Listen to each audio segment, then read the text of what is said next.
November 6, 1882. Outside Tombstone, Arizona Territory. Two riders. One, the notorious Kyle Dodge, gang leader and killer. The other, a United States Marshal, the man responsible for escorting Kyle Dodge through Tombstone to the territorial prison at Yuma. This is the way they arrived.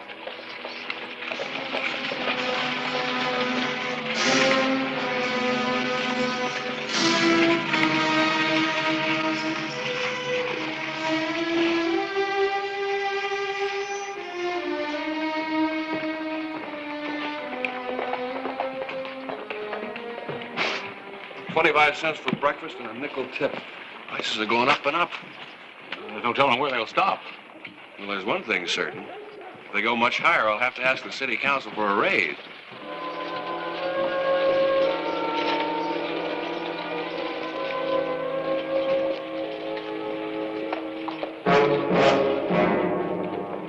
Take it easy, Marshal. I hope you have a nice, strong jail, Sheriff.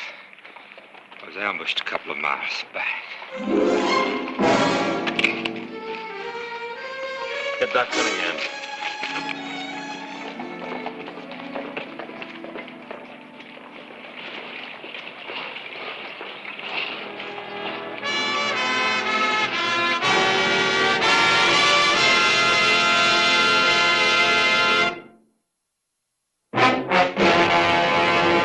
An actual account from the pages of my newspaper, the Tombstone Epitaph. This is the way it happened. In the town too tough to die. Tombstone Territory.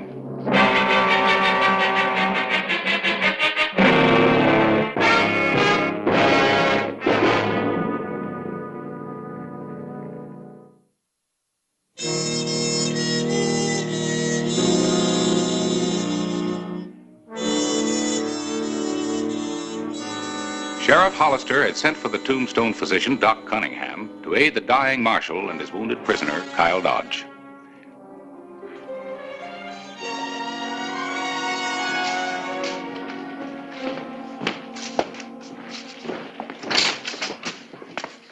Clay, this is Dr. Buell. Doc Cunningham was out on a call. Dr. Buell. Haven't seen him in town before. Well, he's just in town for a few days. I was lucky to get him. Maybe. Maybe not. Where'd you find him? He came up and introduced himself. Said he heard you needed a doctor. What's eating you? You're meaner than a stepped-on rattler. I'll tell you later. No, there's nothing I can do about him. He's dead. I'll take a look at Dodge now. You be good enough to show the way, Sheriff? Tell me, Doctor, how did you know that I had a wounded prisoner? Why, that's common gossip. It's all over town. Oh, really? Yeah. The patient, Sheriff. I suppose you have proof that you are a physician. Why, Now, wait a minute, Clay. That's going a little far, don't you think? Well, Dr. Buell? Well, I've never been asked to identify myself before, but as long as you insist. The doctor volunteered his services, Clay. All right.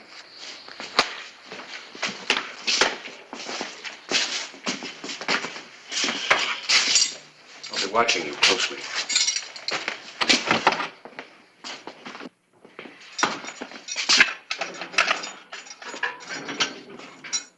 Nice of you to drop by. I was getting lonesome. Open that shirt. I want to get a look at that shoulder. Sure, Doc. How's the marshal? Your friends did a good job. Always said being a lawman was a dangerous profession. Yeah. Especially when you have to worry about being shot in the back from ambush. It's just a flesh wound. You'll live. For a long time, I hope. There's a nice big cell waiting for you up at Yuma Penitentiary. Talking's one thing. Getting me there's another. You'll get there. That's just your opinion. I got some friends who think differently. The marshal found out the hard way. Well, your friends don't seem to have been much help so far. I got a bad break, that's all. If it hadn't been for an accident, I'd have gotten away during the ambush. What do you mean, an accident? When the marshal was bushwhacked, Dodge here went for his gun. And in the struggle, Dodge got himself shot. Just a minute, Doc. Take your hand out of the bag real easy.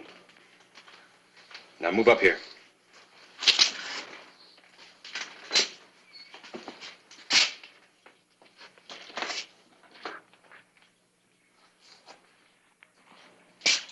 This part of your medical equipment? A man's got a right to carry a gun, hasn't he, Sheriff? Yeah. But in your case, it's a little unusual. It's your profession to heal, not hurt. I'm traveling across dangerous country. Even a doctor's got the right to defend himself.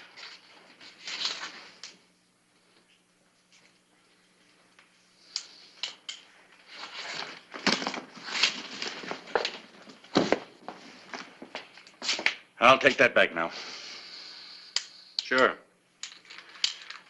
Just send me your bill. I'll make sure you get paid.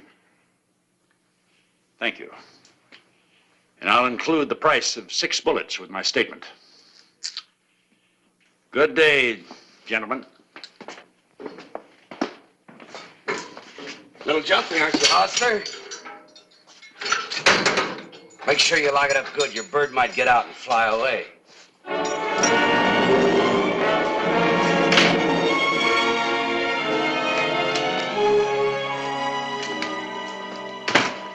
I made arrangements for the marshal.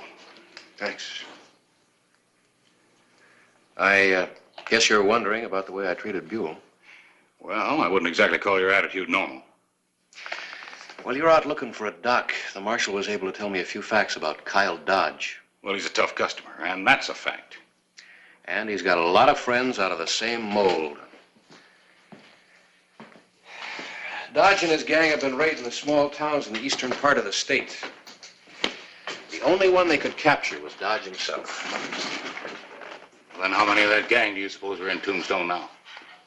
Your guess is as good as mine. And you think Dr. Buell could be one of them? Could be. Dodge seemed pretty confident. Suppose he's counting on those men getting him out? According to the marshal, Dodge is the only one who knows where all the money from the raids is stashed. They've got to try to free him. Yep. They tried it once. They'll make the attempt again. And my deputy's out of town. Well, I need some help. Anything I can do. All right. I got to go out for a while. You keep an eye on things here. Oh, and lock this door. I want to keep all the friends I've got.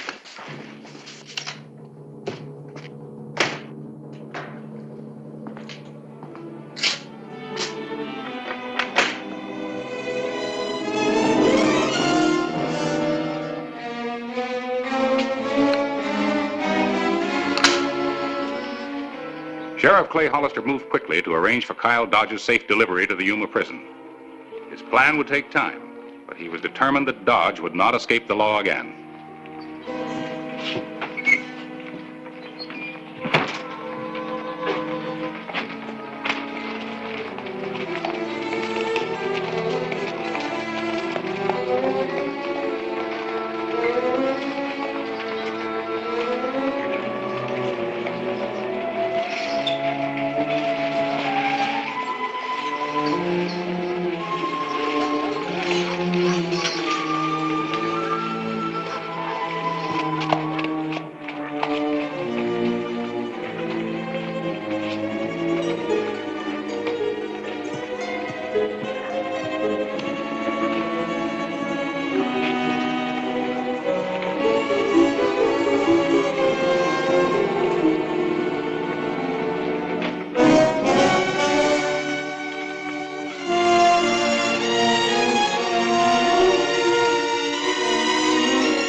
Yeah, it's just a flesh wound, nothing serious. Well, if it isn't Tombstone's esteemed sheriff. You've come to quiet your nerves with a drink? I think you could prescribe a better remedy. These gentlemen friends of yours? Acquaintances, Mr. Boland, Mr. Andrews, Sheriff Hollister. Howdy, Sheriff. Glad to meet you. Planning on staying in town long? Hard to say. Depends on how long it takes to get our business done. Might take a week, might take a day. Hard to tell. What is your business, Mr. Boland? Cattle. Got a ranch down on the New Mexico line. Oh, well, that's Kyle Dodge's hunting ground, isn't it? It was until they caught him. Dodge never bothered us none, though. Here you got him locked up here in Tombstone. You know, for a couple of fellas that just arrived in town, you're well supplied with information. I've been telling them about Dodge. Sheriff's a very suspicious man. Can't say that I blame him. Say, Sheriff, what are you going to do about Dodge? You going to take him back to Yuma prison yourself? Oh, I just sent this off a couple of minutes ago. Oh. Yuma prison. Request you send officer to take custody of prisoner Kyle Dodge. Will hold until marshal arrives. Signed, Sheriff Clay Hollister, Tombstone Territory. Yeah. You should have a man here in a couple of days. A couple of days could be a long time. Anything could happen. I'll be extra careful. The sheriff looks like a man that can handle himself. Yeah. Dead marshal looked like a man that could handle himself. Didn't help him any. Dodge is going to prison. Nothing is going to prevent him getting there.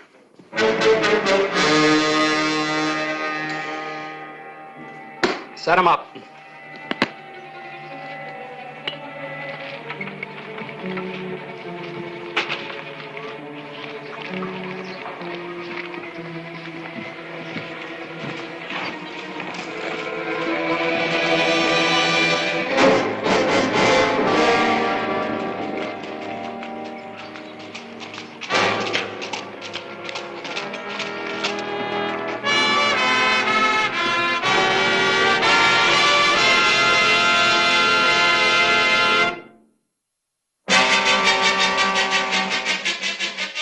November 7, 1882. Kyle Dodge was still safely locked up in the Tombstone jail. His next step, the penitentiary at Yuma. Yet the notorious prisoner appeared to be unconcerned. Looks good enough to eat, but you got something. Where's the knife and fork? I can't cut anything with this. I know. What's the matter, Hollister? Don't you trust me? I never did like to eat alone. Why don't you hang around? What for? I thought we could talk a little. What kind of salary do you make, Hollister? Enough. $78 a month and you furnish your own horse. Big deal. Are you worried about my future? I hate to see a man miss a good opportunity. Good opportunity? How would you like to make $5,000, Hollister? It's a lot of money. Man could work all his life and never save that much. Maybe. I got plenty of money. All you have to do is let me out of here. 5,000. What do you say, Hollister? You're wasting your time. All you'll ever get out of this town is a bullet and a cheap funeral in Boot Hill. Eat your food. It's getting cold.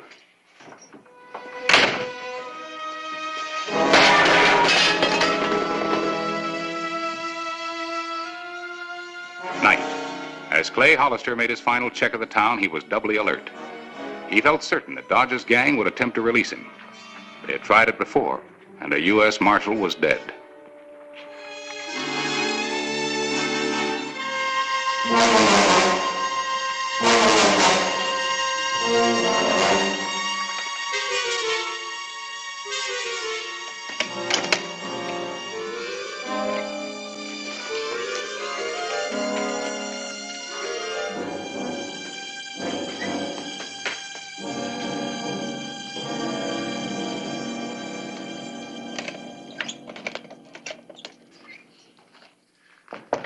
Sheriff Hollister?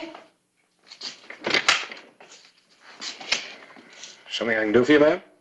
I'd like to talk to you for a moment, Sheriff. Come right in.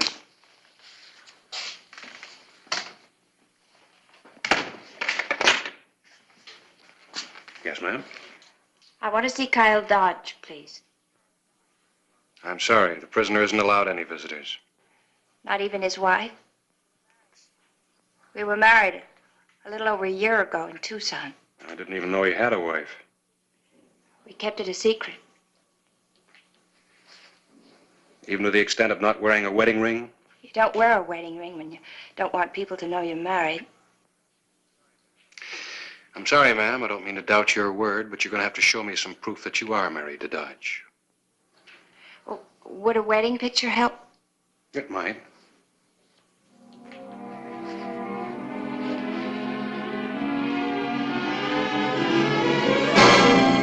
This proof enough for you? I guess so. Put your guns on the desk. Don't do anything we'll both be sorry about, Sheriff.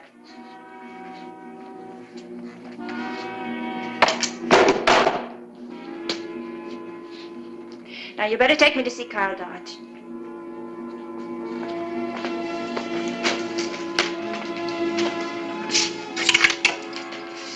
After you.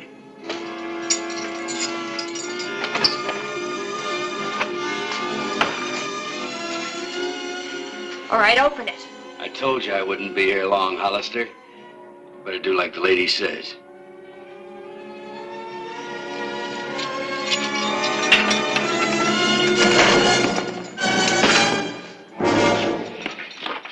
Not this time, boy. You better go back into my office and discuss this a little further.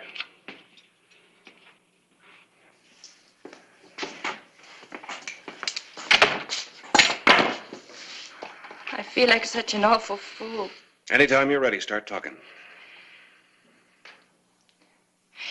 My name is Lydia Dawson. How'd you meet Kyle Dodge? Up until a few moments ago, I'd never seen him before. I'm supposed to believe that? It's the truth. Dodge and his gang raided Colton City 4 months ago. My father ran the bank. They killed him. Go on. There's nothing more to say. Except I wanted to pay Dodge back. You weren't trying to set him free? No, I wanted to kill him. In the meantime, you better stay in town.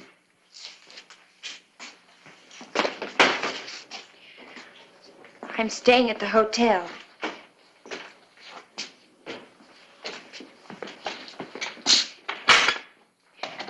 Could I have my gun back, please? For the time being, it might be better for both of us if I keep it.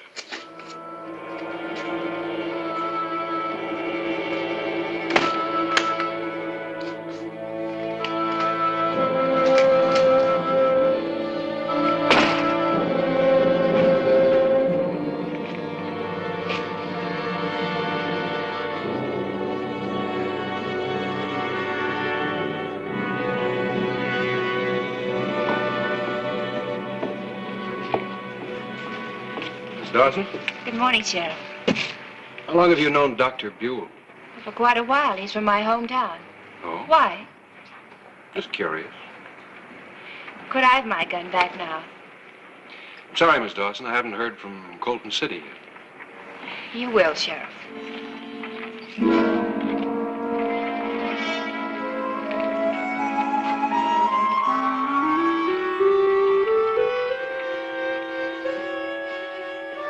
November 11, 1882.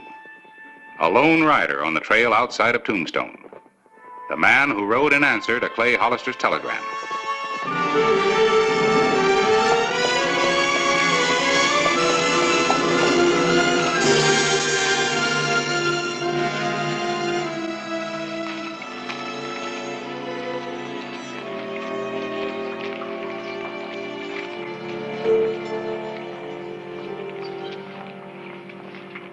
Sheriff Hollister? That's right. U.S. Deputy Marshal Kennedy. Oh, good to meet you. Come on in.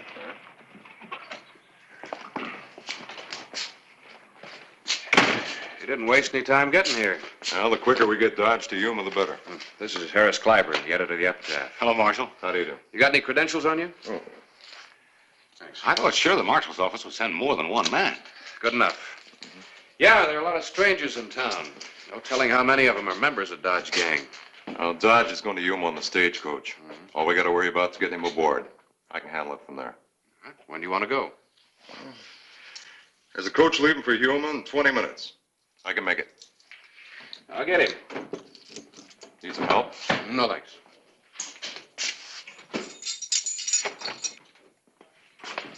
All right. Let's go, Dodge.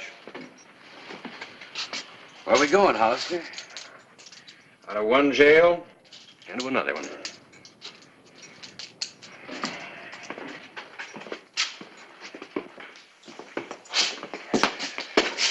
I'll turn him over to you at the stagecoach. Sure. You'll never make it, Hollister. Two of you won't be enough. Or maybe three of us will shorten the odds some.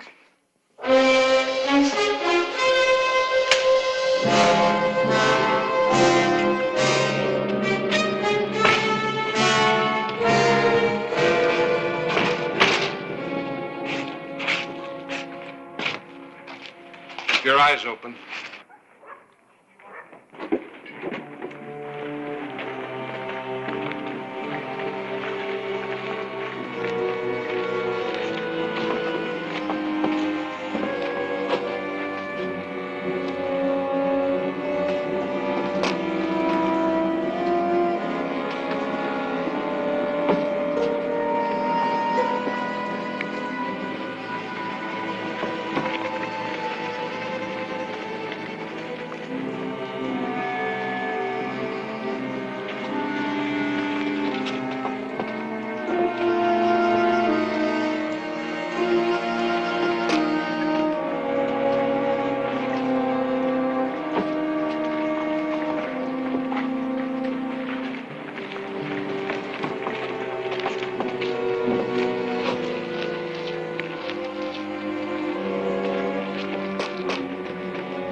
Looks like you've got some company to see you off.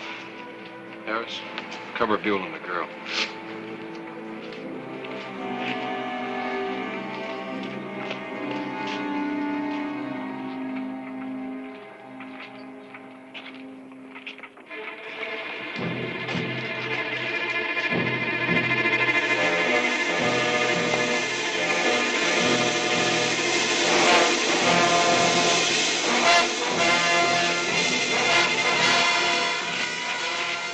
You can take him now. All right. Get him!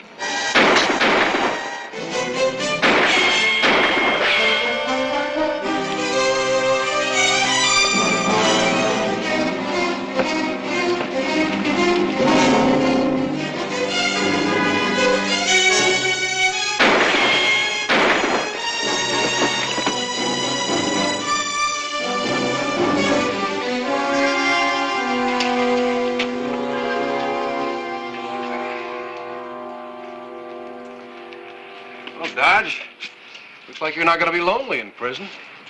Your friend here can keep you company.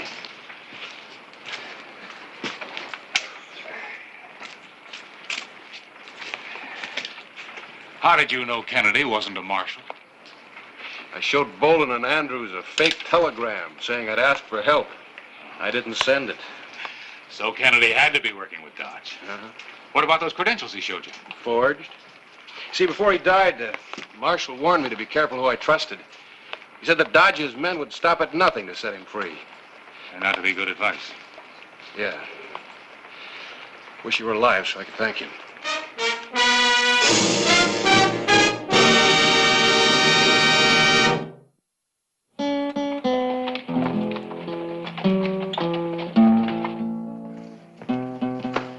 You can have this back now, Miss Dawson. Thank you, Sheriff. Well, it's good to see you in a pleasant mood for a change, Sheriff. Yeah, I sort of like the feeling myself. I was just apologizing to the doctor and Miss Dawson for thinking they could be part of Dodge's gang. Oh, yeah, I guess I should say a few words in that direction, too. That isn't necessary, Sheriff. We understand now. I'm grateful it all came out the way it did. I do have one question, though, Doctor. Just before the shooting started, I saw you open your medical bag. What were you reaching for? Well, I know this sounds ridiculous, but I was reaching for a sedative. Miss Dawson had a headache. I thought it might be a gun. I saw you drinking with Bolin and Andrews. Did you know them before? I took a slug out of Andrews about 2 years ago in Abilene. I didn't know they were outlaws. Suspicion can make a man do strange things. It goes along with a lawman's job. I guess I should try to curb it, though.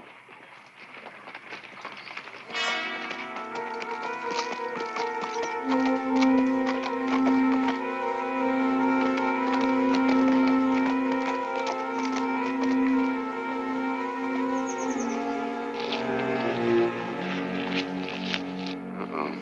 What's he doing in Tombstone?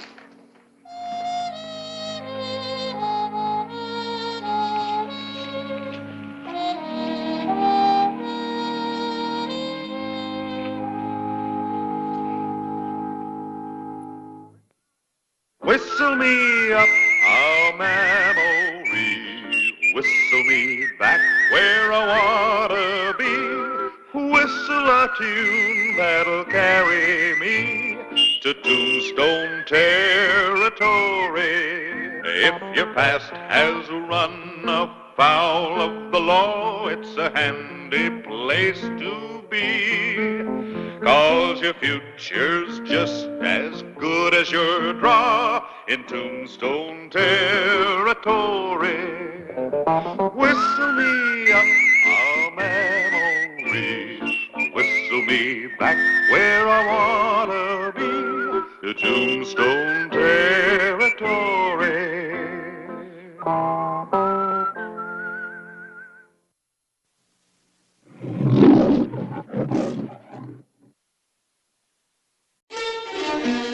Tombstone, Arizona Territory. June 3, 1882. Sheriff Clay Hollister was making his nightly check before putting the town to bed.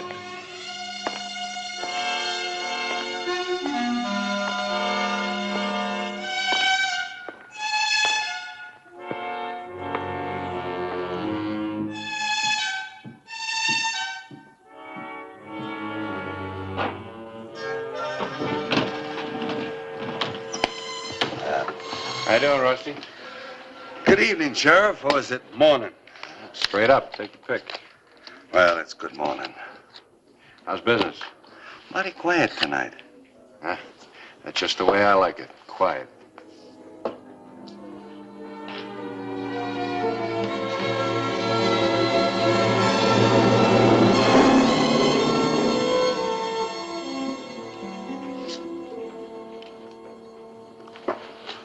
Sorry, mister, but I'm closing. But I want to play.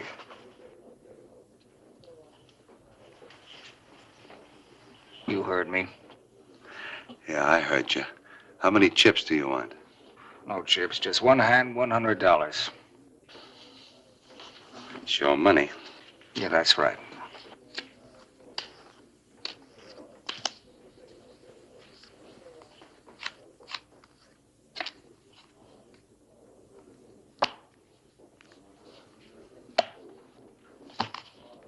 What goes? Like you said earlier, it's my money. But you lost. No. You dealt from the bottom of the deck. Listen, mister, I've been dealing here in Tombstone for 2 years, and nobody, never accused me. Maybe you're dealing your own tombstone right now.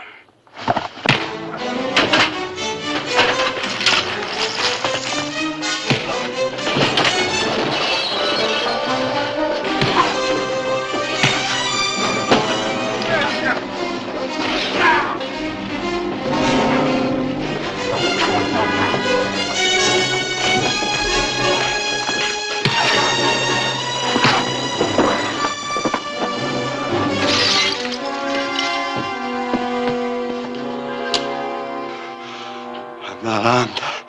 You threw a bottle at me, mister. Bottle's a lethal weapon. Let go. Sorry, Sheriff. You caught me by surprise. You're awful eager to shoot an unarmed man. Unarmed. He tried to kill me. I know Rusty better than that. He might have tried to defend himself, but kill you? No. Well, maybe I was a little hasty. But you know how it is, Sheriff. A fellow just gets into town, people try to take advantage of him. And I've learned there's not much law in these frontier towns. Man has to shoot first and ask questions later. Not in Tombstone, Mr. Sanders. Vince Sanders. Well, Mr. Sanders, you better take a tight rein on that temper of yours. We don't like loose gunplay. What about my money? How about it, Rusty? He bet $100 and lost to claim I dealt off the bottom. You got the wrong man, mister. Rusty doesn't bottom deal. Now, why don't you just take your original bet and go home to bed? It's all right with Rusty. Sure. I was ready to go to bed an hour ago. I thought you said it was a quiet night.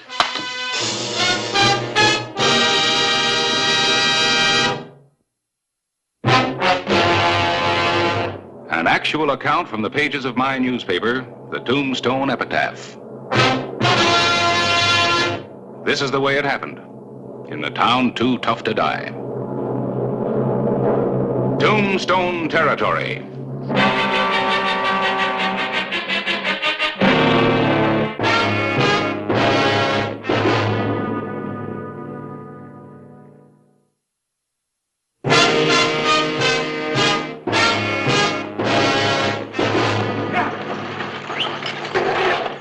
June 4, 1882. The stage from Denver arrived in Tombstone ahead of schedule.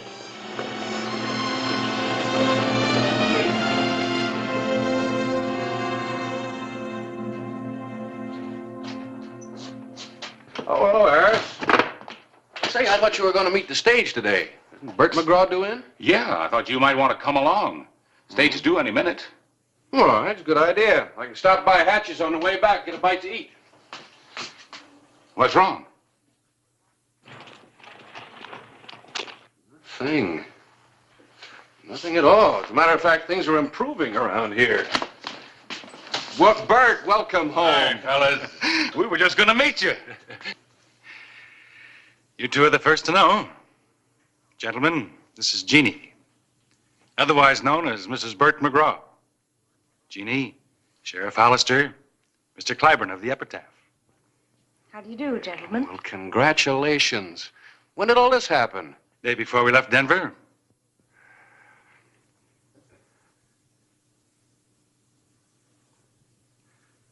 I'm afraid you're going to have to forgive the editor's staring, ma'am. It's just we don't have such pretty newcomers around here often.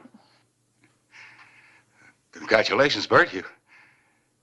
You're a lucky man. I think Harris is afraid he's just lost his best chess opponent. We'll still have our chess games.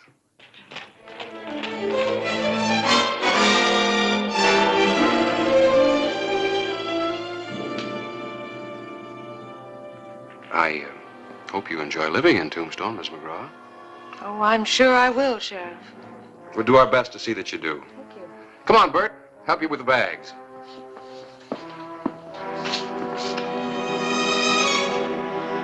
Jeannie McGraw had arrived in Tombstone on the noon stage from Denver, unknown. Nobody knew at the time that she was someone the town would never forget. Yeah, how about that? Never thought old Bert McGraw would get himself roped in a double harness. Yeah. Well, you don't sound too happy about it. Matter of fact, I'd say you're acting downright grumpy. Well, yeah, I know this sounds ridiculous, but I have a notion I've seen that woman before somewhere. Oh, you've been to Denver. I don't know where or when or under what circumstances, but it bothers me. Well, you know, there's something bothers me, too. The way she was staring at that Vince Sanders across the street. Vince Sanders? Yeah. Oh, the fellow came into town yesterday. Yeah, and an hour after he rode in, he started a big free-for-all down at the Oriental. Accused one of the dealers of cheating. You think she knows him? I don't know. Probably not. Where are you going? Look for some real trouble instead of dreaming it up.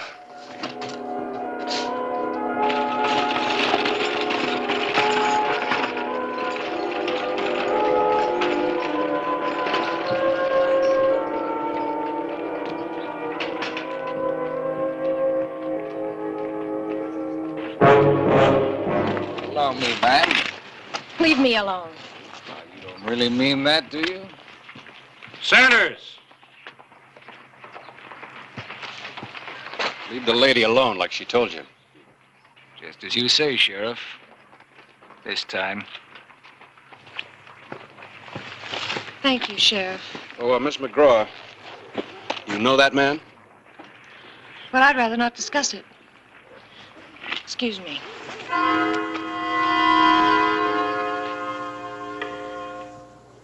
Now, this little gal I was talking about from Denver, she loved me, wanted to marry me. But she decided she'd marry someone with lots of money. So she did. Oh, it won't last. This fella she married is old. She'll get tired of him. She's mine! She always was.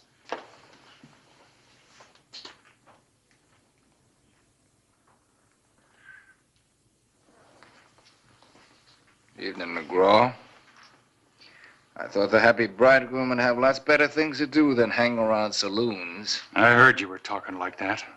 All over town. Ain't you never heard of freedom of speech, McGraw? You keep that foul mouth shut, or I'll shut it for you. For good, you hear that? Maybe you'd really like to make something of it. You can't talk about my wife like that or bluff me either. Now, I'm warning you.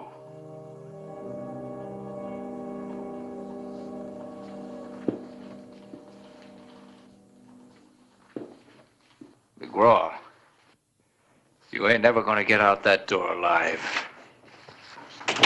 Put it away, Sanders. You've been pushing me, Hollister. Go home, Bert. But look, I said go home.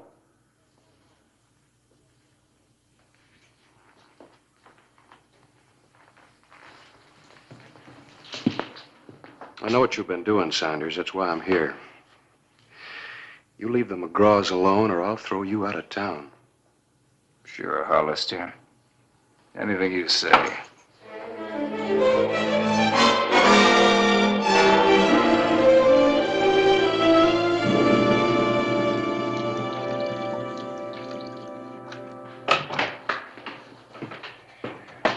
You wanted to see me? Hello, Clay. Yeah. I heard about that run-in between Vince Sanders and Bert McGraw. Oh. And then I remembered where I'd seen Jeannie McGraw before. Where? Here, see what you think.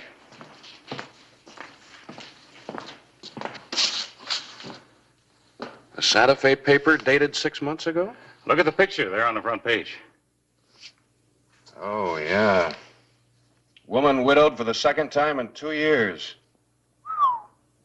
This article doesn't come right out and say it, but it practically accuses her of legalized murder. Twice she married an older, well-to-do man from some small western town. Both times the husband was killed by a stranger in what was called a fair fight. What more do you need? Well, even though this picture does look like McGraw's bride, I can't act officially until I know for sure. Well, you better do that fast. If this woman is Jeannie and Vince Sanders is her partner, Bert McGraw is living in the shadow of Boot Hill. All right. You wire the Santa Fe paper for more detailed information. I'll go talk to McGraw.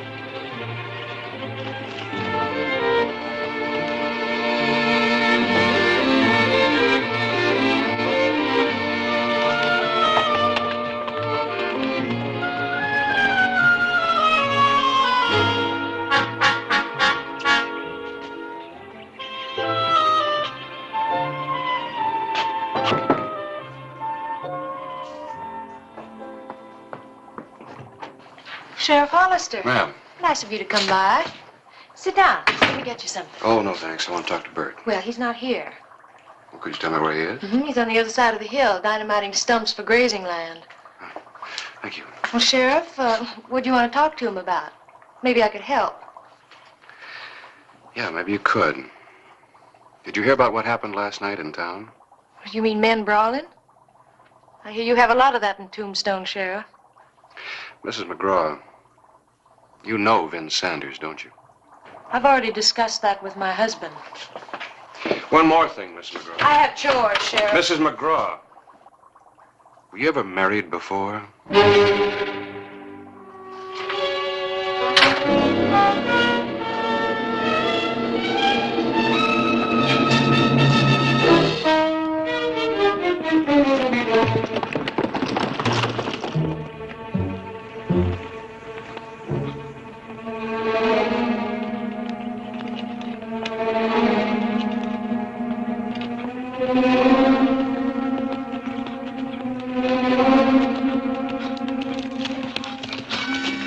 Morning, Bert. Morning, Clay. You better be careful. That's pretty dangerous stuff you're working with. Take forever to dig this stump out. This stuff does it in a few minutes. Say, Bert, you've known me long enough to know that I'm not a busybody. So? So your wife practically admitted to me that she knows this Vince Sanders. She said she discussed it with you. That's right. She's got nothing to hide. Sanders is in love with her. Followed her here to Tombstone. Won't leave her alone. And I'm warning you, Clay. If he bothers her again, if he even goes near Jeannie, I'll kill him. Oh, no, Bert. That's just what Sanders wants. That'll give him an excuse to kill you and claim self-defense. You wouldn't have a chance against a professional gunslinger like him. Now listen, Clay. What is it?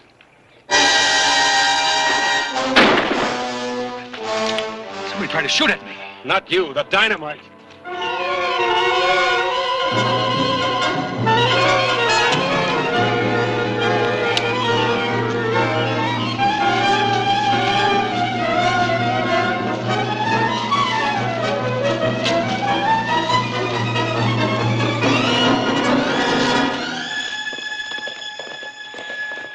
He got away. Vince Sanders, Clay? That's my guess. And he's out to get me now. Any way he can. So he can have Jeannie. Yeah.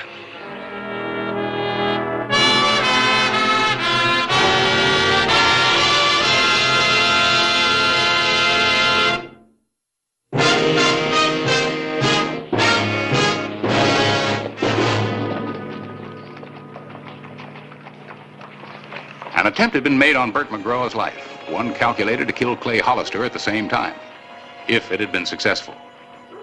The sheriff of Tombstone had an idea as to the identity of the killer, but he didn't have proof. Harris, you got any answers? Harris. What happened? Oh, hello, Clay. Were you all right? Oh, sure. Perfectly all right. Considering somebody tried to bash my skull in. Who did it? I guess it was our friend Vince Sanders. I came in, found a wire from Santa Fe pushed under the door. I bent over to pick it up, and wham! I never even got a chance to read it. Well, don't worry about the wire. I don't think we'll need it. Why not? Because Sanders has practically proven that we're right. I'm almost sure that he tried to kill McGraw and me. Where? When? I'll tell you later. Right now, I'm going to get Sanders. He's got a lot of questions to answer. Not without me. I've acquired a personal interest in Mr. Vince Sanders.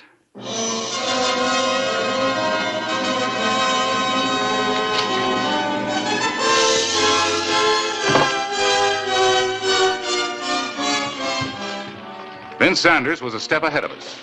The hotel clerk said he had checked out several hours before, claiming he was leaving town. Well, I doubt if he'd cleared out for good or he wouldn't have worried about that wire. Where do you suppose he's gone? Take direct action against his target, Bert McGraw. Let's go.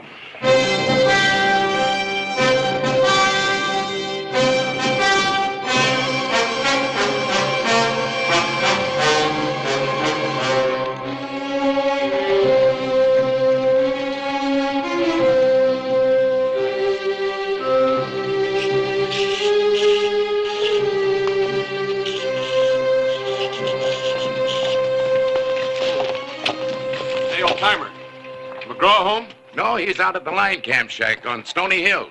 You just missed him, Sheriff. How about Mrs. McGraw? She here? She's out there, too. She rode out first. Left a message for Mr. McGraw that she was riding out to say goodbye to a friend that's leaving the territory. Vince, he'll kill Bert and nobody to witness it but Jeannie. And she'll testify it was a fair fight. Yeah, let's go.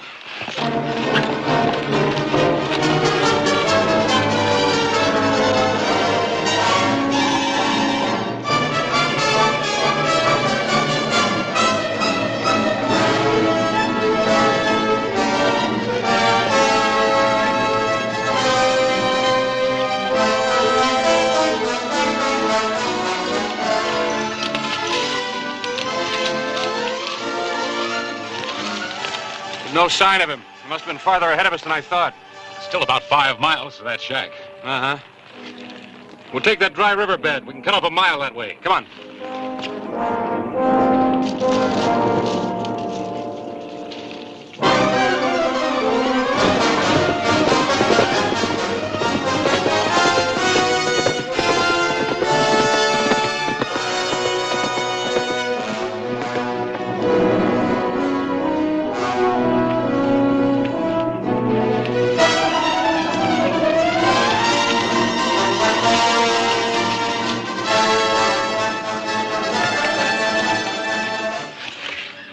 Looks like he got you a message. Now he's gonna get mine. Vince, don't you mess with him. You shoot him as soon as he comes in that door. Don't you worry about me. You just stand right here so he thinks you're alone.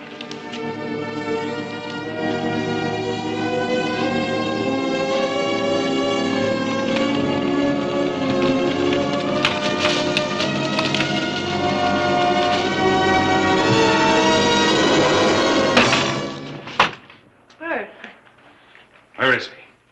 Where's who? You know who. How long ago did he leave? He didn't. You understand, Sanders. Fight for her.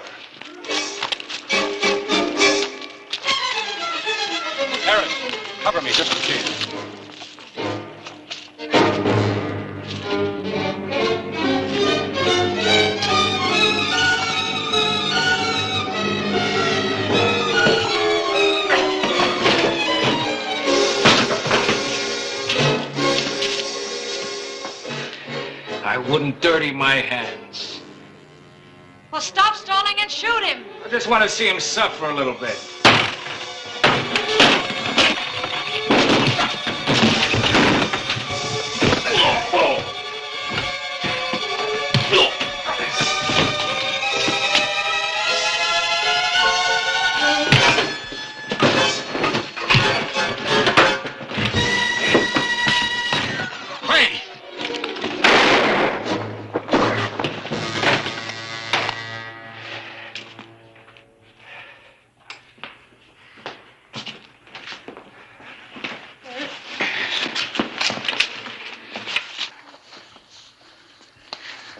Bert? I'm sorry, Bert. Sorry he's dead, you mean? No. No, I'm not. Please don't look at me like that. You can forgive me. You've got to forgive me. I'll make up for it some way. Please, Bert, please. Bert, come back! All right, then, go on. I don't need you. But remember that I'm still your wife. And half of everything you own is legally mine. Your land and your money, that's all I ever wanted anyway. You don't even have that anymore. What do you mean? This wire I just got from the Santa Fe Press. They just completed an investigation on you and your friend here. It seems that you were originally married to Sanders, and you never divorced him. So you were never legally married to Bert or to any of the others.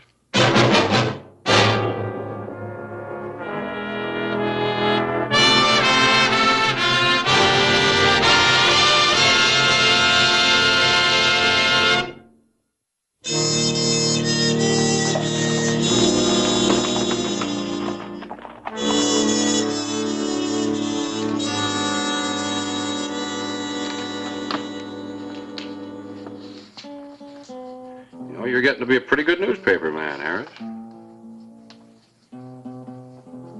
What's so interesting out there? Bert McGraw. Oh, yeah. I thought he'd be snapping out of it by now. You need something to jar him out of it.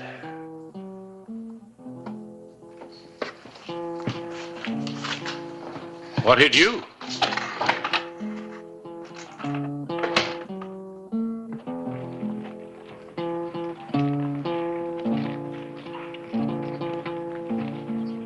Hey, you, we got a new ordinance in town. No wool gathering in the middle of the day. Hello, Clay. Oh, say, you hear about the new chess champion? Chess champion? Yeah, of Tombstone. He claims it's official, even proclaiming it in the newspaper. Who? Harris. He says there are no challengers. Well, none worth their salt, anyway. Why, I know what you're doing, Clay. I'll get around to playing chess.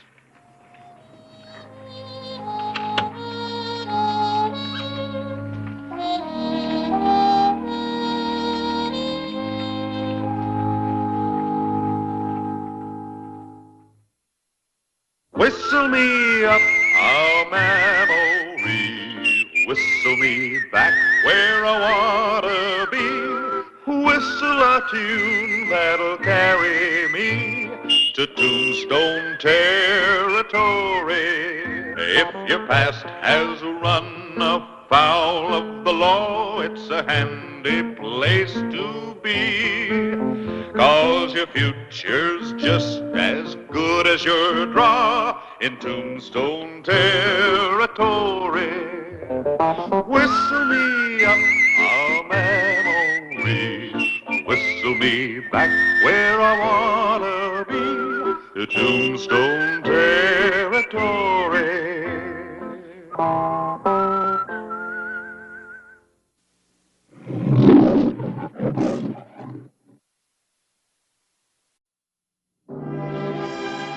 Tombstone, Arizona Territory, August 3, 1882. Sheriff Clay Hollister was giving the town its final nightly check.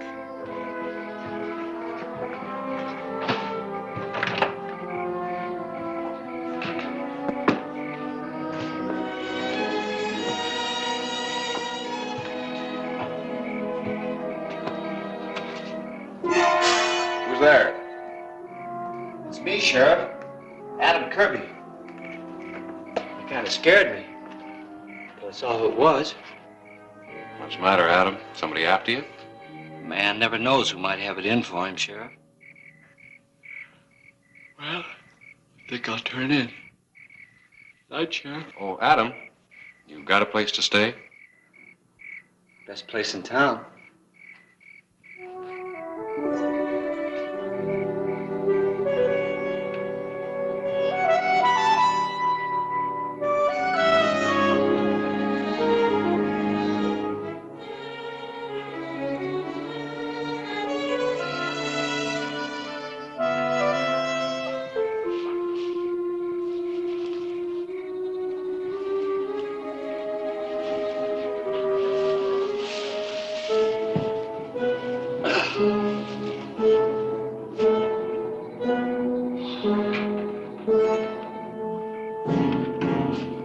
I'm asking for the last time. I want my money back. You made a deal with me, Baines. Deal? I don't buy stolen cattle, no matter how cheap. All right, mister. Guess I'll have to go to the sheriff. If that's the way you feel. You want a refund? Here it is.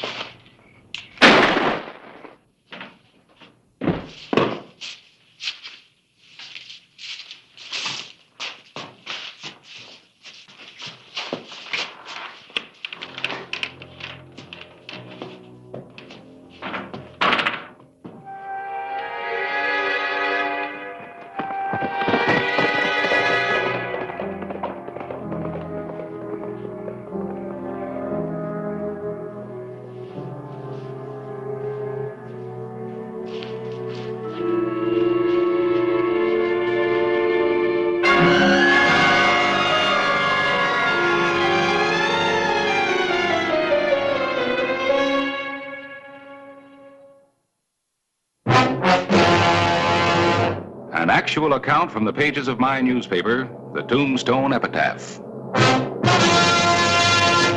This is the way it happened, in the town too tough to die. Tombstone Territory.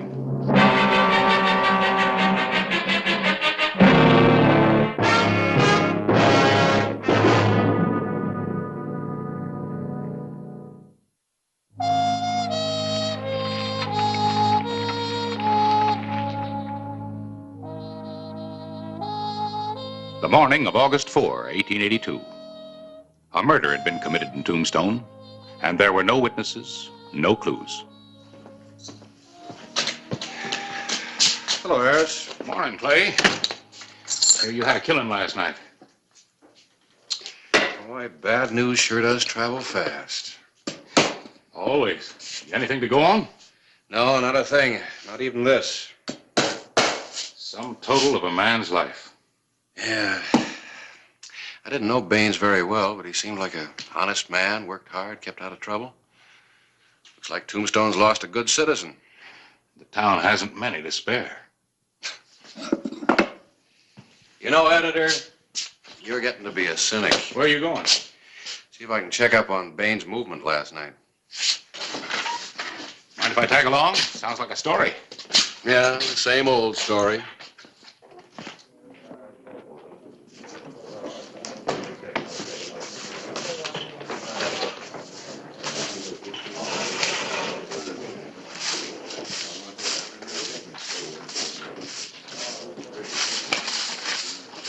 That's what you're doing. Just got myself a shine. Excuse me, mister. It was an accident. That was an accident, too. Now you got something to clean up. Think you're smart, don't you? Clean a floor, I'll clean it up with you. You ought to show more respect. That's no way to treat a real He-Man. He-Man? No, you're wrong. Adam here, why, he's done all kinds of things. Come on, Adam, tell us a story about gold hunting in California. Let me alone, will you? Oh, now don't be bashful. How about the time you were a scout with Custer at the Little Bighorn? The way I heard it, Custer and all his men were massacred by the Sioux. Adam tells it different. He was the only one to escape. I'm the only man alive that knows what really happened there. Sounds to me like you're a liar. Go ahead and have your fun. I know something you fellas don't know nothing about. It just happens I was in that livery stable last night.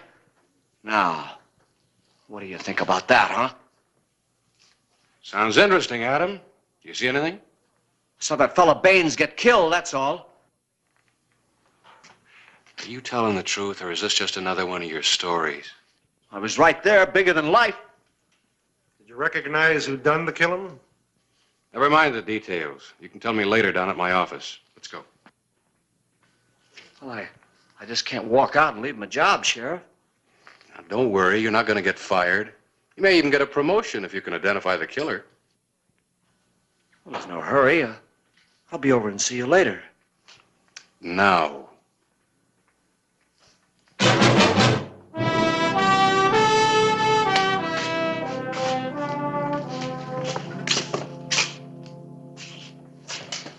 And this fella pulled out a gun and shot Baines. That's all there was to it. Did you get a look at the killer's face? It was kind of dark. He had his back to me. Well, that doesn't help much. We don't know any more now than we did before. There must be something about the man you can remember, Adam. The way he was dressed, maybe. His hat. What about his boots? Wasn't there anything at all unusual about him? No, he was dressed like everybody. Maybe if I heard him talk again, I might be able to recognize his voice. What was that like? Kind of deep and husky, like he had a cold. Now, if you're through with me, Sheriff, I'd like to go back to my job. Adam. By now, everybody in town knows that you saw that killing. So? So suppose the killer's still in town. And suppose he thinks you can identify him. What do you think he's going to do? Why, I don't know. I hadn't given it much thought. You better. You've put yourself in a dangerous position. Yeah, I sure have. What are you going to do, Clay? Well, we're going to make a tour of Tombstone, looking for a man with a husky voice. All of Tombstone? We'll start with the saloons. It's where most of our citizens go to cure a cold. Let's go, Adam. Well, that's asking for trouble. No, I'm not going. Yes, you are. I need you for identification, and you may find you need me. And if we run across this fella? You just let me worry about that. Come on.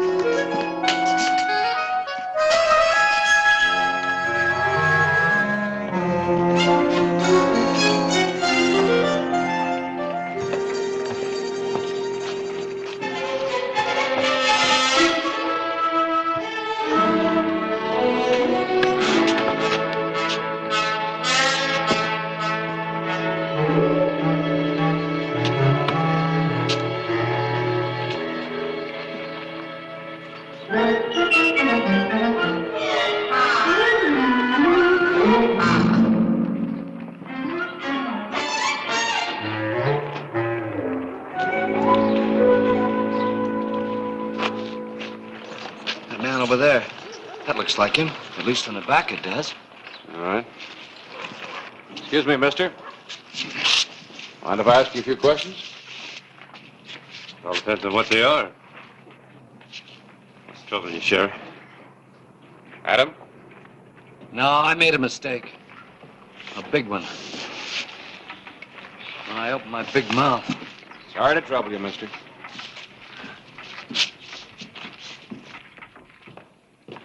Oh, we've been up and down every street and in and out of every hotel and saloon in Tombstone. Well, at least we met a lot of nice people we've never known before. Maybe the killer left town. Could be. Frankly, I can't think of any other place to look. There's always Charleston. Charleston? It's only a couple of hours' ride from here. If I remember correctly, that community doesn't take too easily to the law, especially the sheriff of Tombstone. Well, listen. Oh, just a minute, fellas. As far as...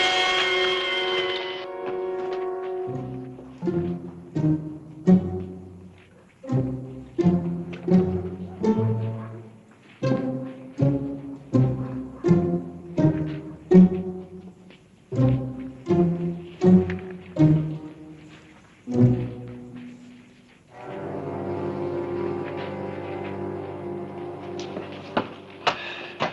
you see anyone? Not a sign. At least we won't have to go to Charleston. Let's get off the streets, huh? Whoever shot at you is gone now, Adam. Yeah, but do you think they'll come back? Later, I mean? They might. You're gonna stay with me, aren't you? No. No, you're going to stay with me. I'm placing you in protective custody. You're locking me up? That's right. Well, it's the first time I've ever been put in jail for something I didn't do. That's a lot better than walking around waiting for somebody to take another shot at you, Adam. Yeah, but what about my job at the Alhambra? If I don't show up, they'll fire me. Yeah. All right, you can go on working, but there'll be somebody with you at all times. I don't like the idea of living in jail. Would you rather take up residence on Boot Hill? Well, there's nothing so wrong with jails. As long as they're warm and unlocked and the food's on the county. Let's go.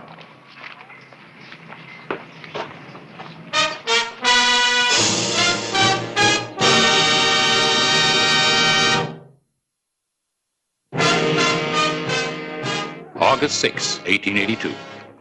A hidden gunman had made an attempt on the life of Adam Kirby, Clay Hollister's only witness to an unsolved murder. And to date, the killer's identity was still unknown. Morning, Clay. Harris? Say, how's your witness? Oh, boy, he is really living high at the county's expense. And at mine, I might add. In the past 2 days, he has taken up soap, T-bone steaks, and borrowed $6 from me. Line of duty, lawman. Oh, boy. At least Adam's enjoying it. He's the main attraction in there. Well, you can't blame him. Not really. It's probably the first time anyone's paid attention to him in years. And he's taken full advantage of it. How long do you plan to keep him in custody? Oh, just till he's safe. Well, how do you know the killer's still here? He might be in New Mexico by now. Or right across the street. Where are you headed for? Oh, gotta go relieve my deputy. He's wet nursing Adam. Well, let me know if there's any change. Yeah. Nurse.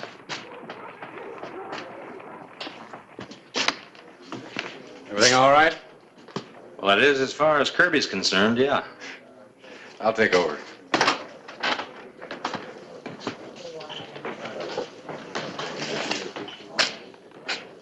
Well, Sheriff Hollister, I want you to meet some friends of mine. Ed Sims, Charlie Howe, Hugh Dawson. We're just having a drink. Come on, won't you join us? No, thanks. I think we better get back to the office. What's the hurry? Nothing's gonna happen to me. That's what I've been saying. Baines's killer was around, he'd have taken another shot at Adam here before now. Maybe. Stop worrying, will you, Hollister? Adam's not scared. Of course I'm not scared. Did I ever tell you about the time I was afoot in Indian country? I had my horse shot out right from underneath me. Some other time, Adam. Sheriff, why don't you leave him here with us? We'll see to it nothing happens to him. Yeah, take care of me, Sheriff.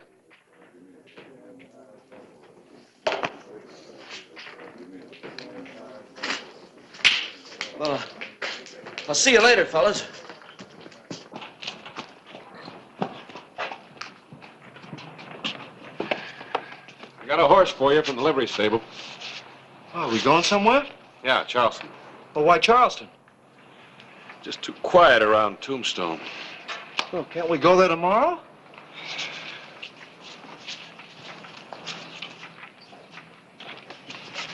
This being in protective custody ain't as much fun as I thought it was gonna be.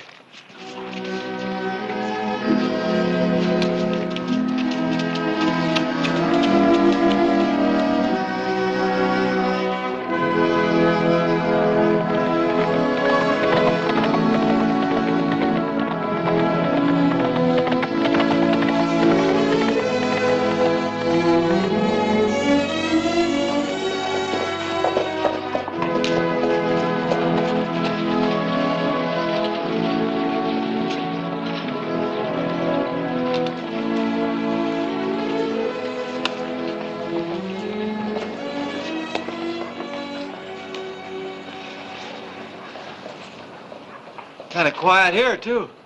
Yeah. So's a rattlesnake before he strikes.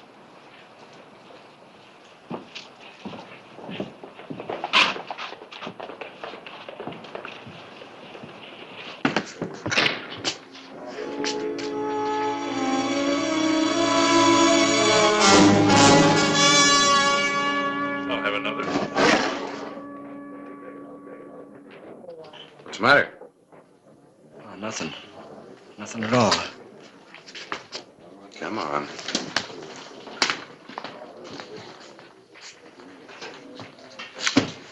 Afternoon, Sheriff. You look a little nervous, mister. How about a drink? No, thanks. I'm not thirsty. You've been thirsty all your life. I'm not thirsty now. How about it, Adam?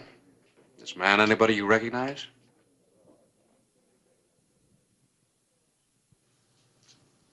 I never saw him in my life before. You're sure you never heard his voice? He's not the man we're looking for, Sheriff. You sure? Looks like I'm wasting my time.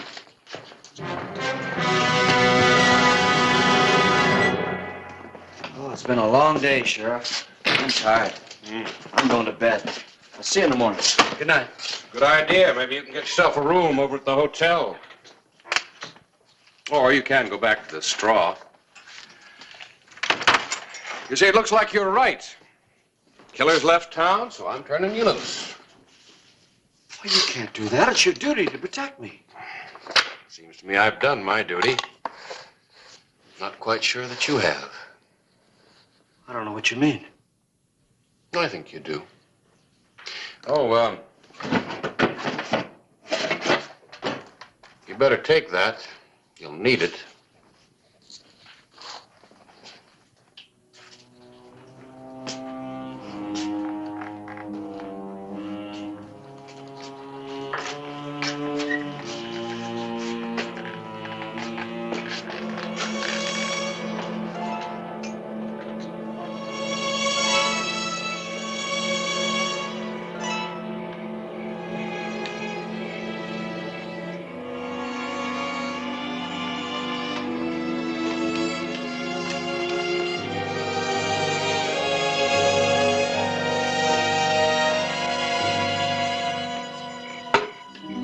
Hello, Adam.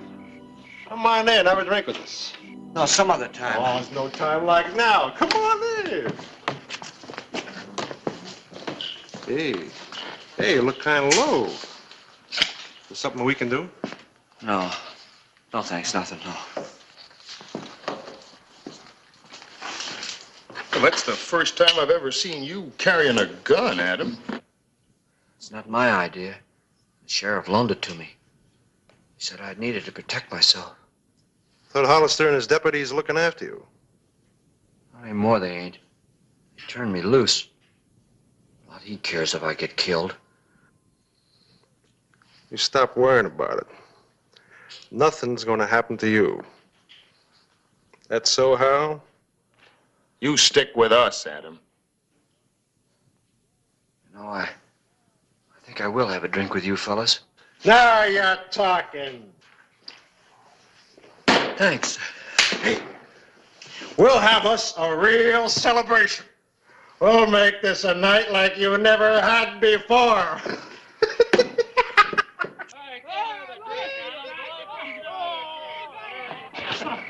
Now, huh? Hey, what are you leaving for? We're having a good time. Where are you guys going? You leave at us.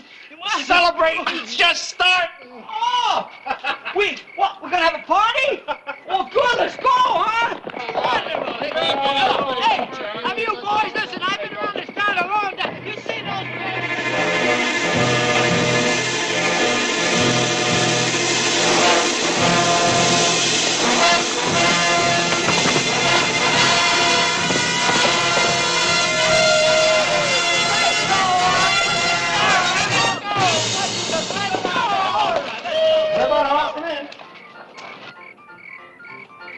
I don't like this place. Let's go someplace else. What are you worried about? We're with you, are we? I'm not worried. It's just I don't like it. I've been there before, that's all. Get off. Get off. Get off. Well, listen. There you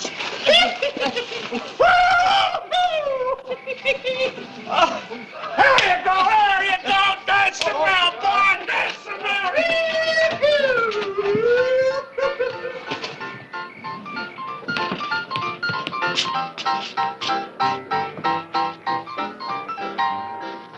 I'll get us a bottle.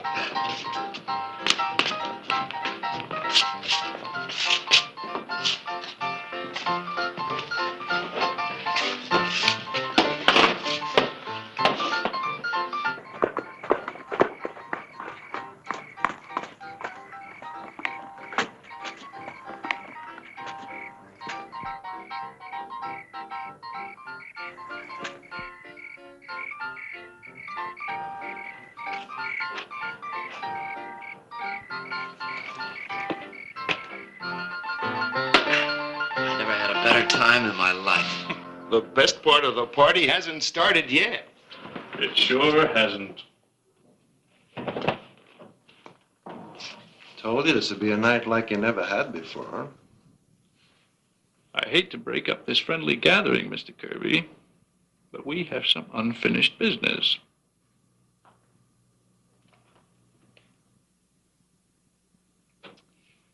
Killing you now suits me just as well as later. Go ahead. Hello, Adam. Sheriff, you gonna stay around a while? No, I just dropped in for a minute. I gotta get back to town. Well, I think I'll go with him. No, you stay with your friends.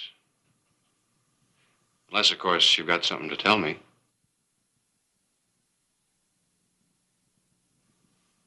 There's one thing, Adam. You stand up for yourself now, I'll be right here.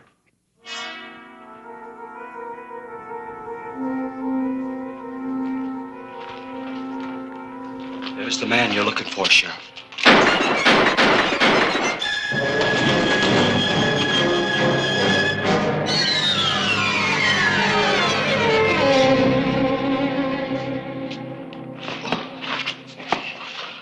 You all right?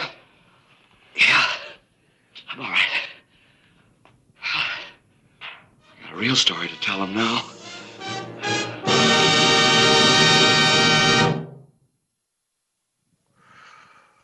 So I said, Clay, there's the man who murdered Baines. Go on and arrest him. And I'll back you up with my gun.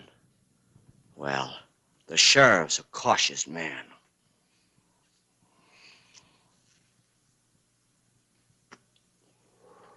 He said, Adam, are you sure that's the man? I said, I'll prove it to you, Sheriff.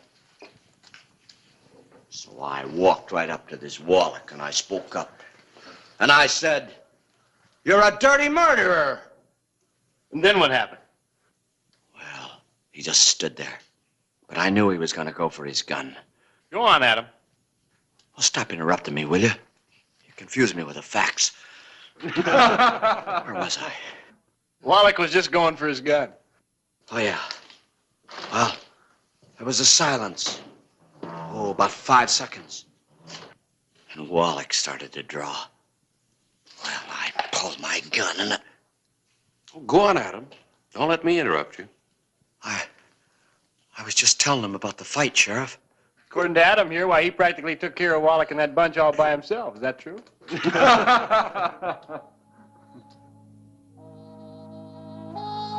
Yeah, that's just how it happened.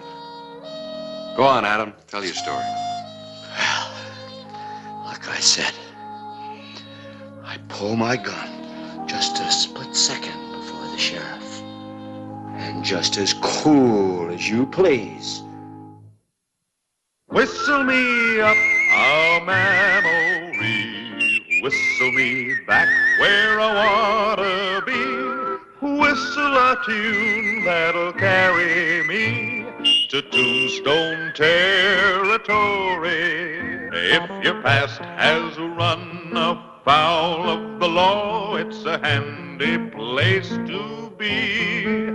'Cause your future's just as good as your draw in Tombstone territory.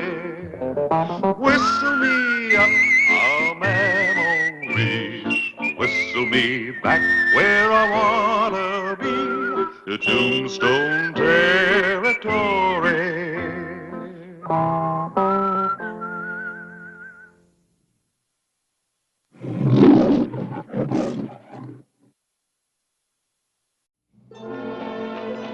Tombstone, Arizona Territory. The night of January 20, 1881.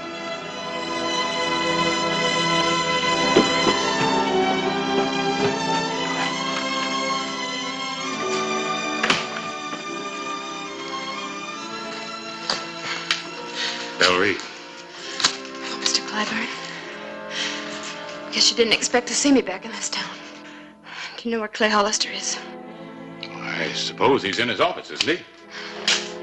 Window's dark.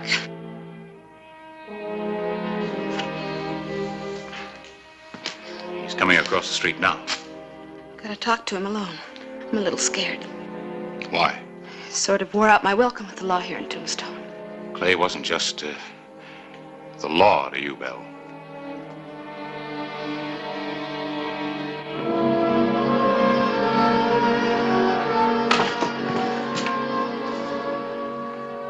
Well, I guess I'll be going.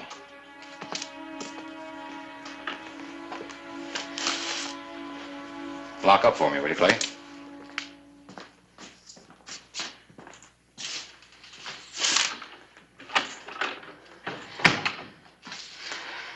Hello, Clay.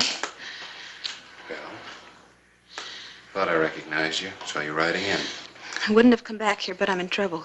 You've been in trouble for quite a while. You don't have to ruin a good horse just to prove that. Was the horse or me?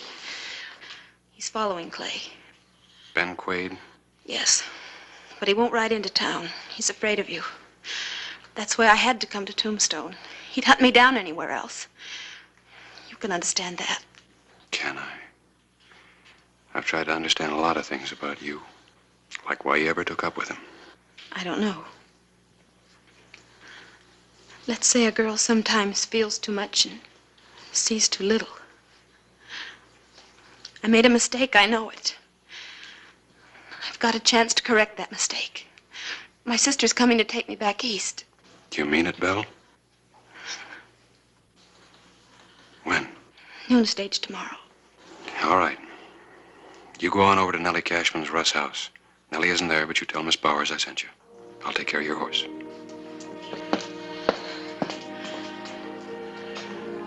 Thanks, Clay.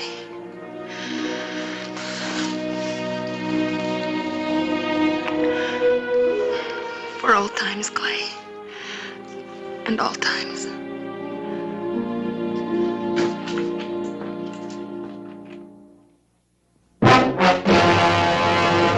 An actual account from the pages of my newspaper, the Tombstone Epitaph. This is the way it happened. In the town too tough to die. Tombstone Territory.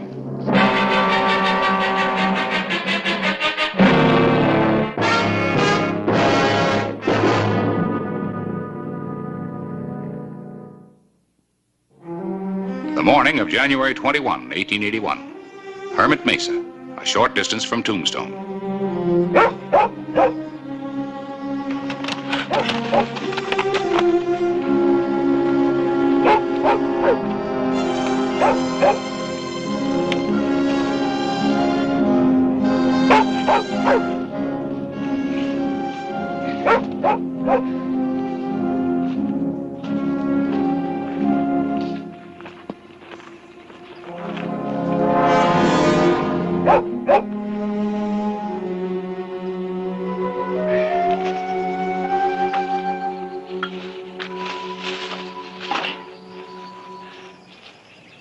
Hi, Gus.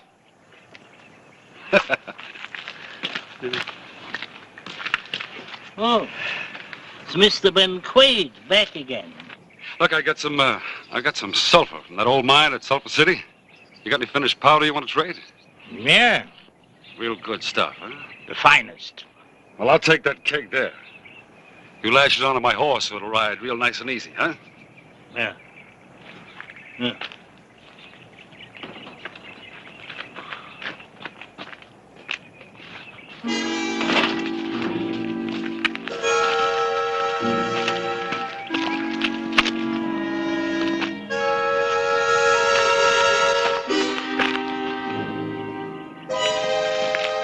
Quaid, what are you doing?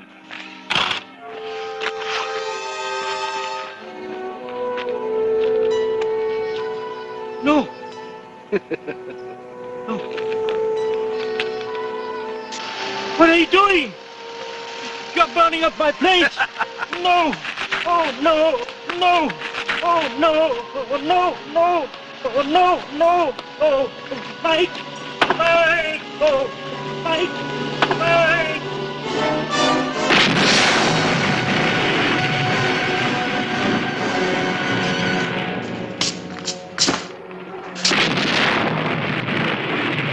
Pretty stout for a mine blast. Sounded like it came from Hermit Mesa. Gus Neff's powder depot. Maybe a story for you, not a pretty one. Get your horse.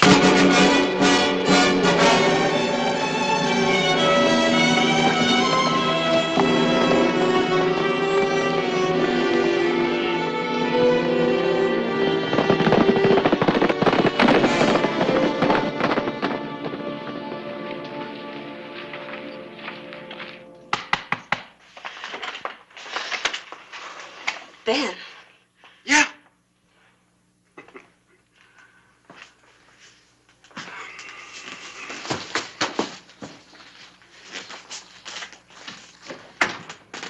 Do you know, it was real lonely in Poison Town? I don't like for people to run out on me. You don't like being shot at by Clay Hollister either. He knows I'm here, Ben. Well, Hollister's over at Hermit Mesa taking care of a sick friend. Now you get your clothes, Belle. I'm not going back with you, Ben. I told you. I said get your things.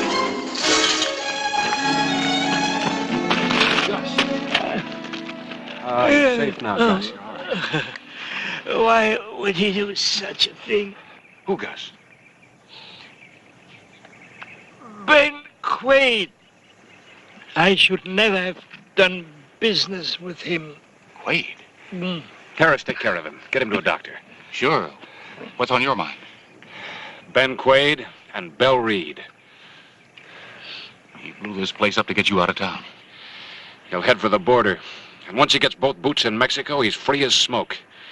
Well, just maybe I can change his plans. Go ahead, Clay. Gus will be all right. Right.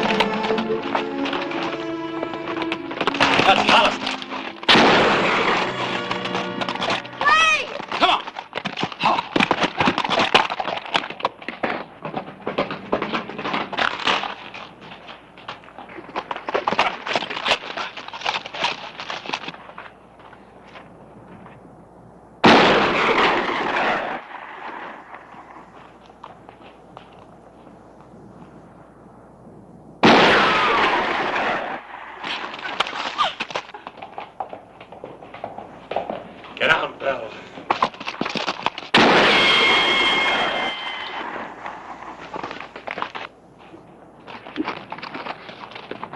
Clay, I've been hit. I'm sorry, Clay.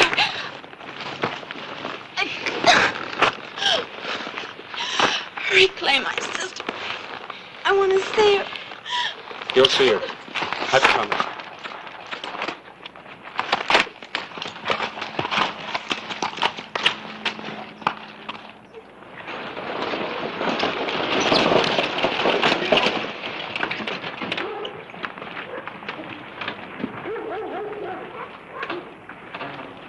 Miss Reed?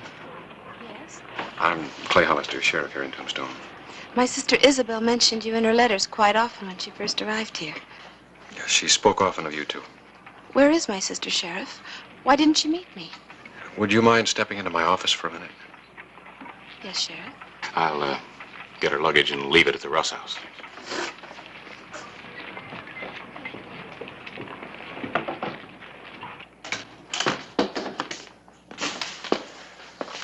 Sit down, please.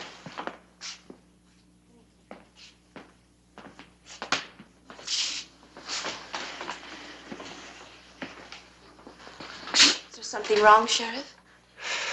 It's kind of hard to say. Belle's had some more trouble? Yes, ma'am. Belle's had some trouble.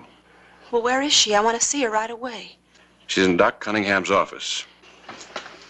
What are you trying to tell me, Sheriff? I'm sorry, ma'am. Belle's dead. But how? From a gunshot wound. Will you take me to the doctor's office, please?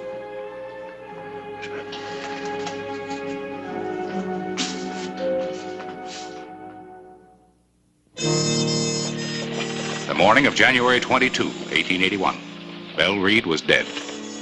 Her sister Gwen had only partially recovered from the shock. Oh, Miss Reed, come in. The wind's chilly this morning. I want to thank you for all you tried to do for my sister, Sheriff. Oh, I'm afraid I didn't help very much. Forgive my directness, Sheriff, but Dr. Cunningham tells me that some in town here thought that you and Belle were going to be married. Doc Cunningham talks too much. I don't mean that I didn't like Belle. I did. But she had her own ideas. That runs in our family.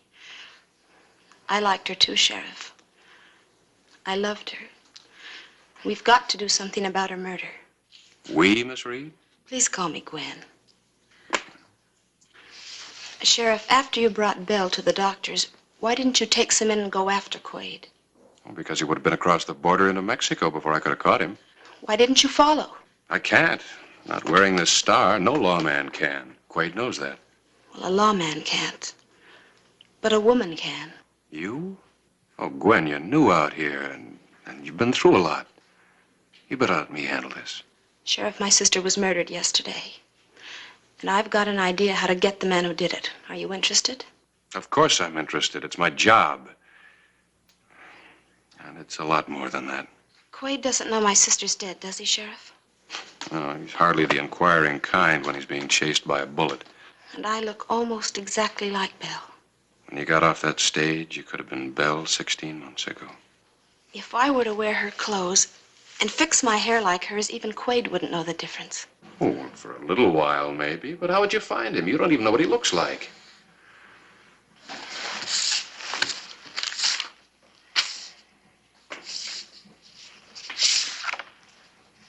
Now I do. And I'm not likely to forget. Now, wait a minute, Gwen. Northern Mexico's a big country. Dr. Cunningham tells me there's a ghost town just below the border. A kind of outlaw sanctuary around an abandoned sulfur mine. Used to be called Sulphur City. Quaid must have some contacts there. Did Doc Cunningham tell you what folks call it now? Poison Town. It's a polite name for it. The devil himself has contacts there. Even the air smells of brimstone. Quaid should feel right at home. He might even pay a call if he thought Belle was waiting for him.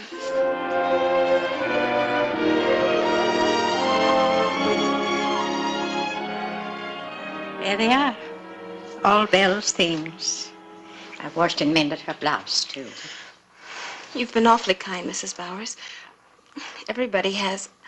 I don't know how to thank you. Well, there's no need to try. Belle made some mistakes, but they didn't hurt anybody but ourselves. We all loved her. If I had only arrived one day sooner. Well, the wheel turns and the dice drop in. Plenty of people get hurt. It wasn't your fault. If you need anything, I'll be downstairs. Thank you, Mrs. Bowers.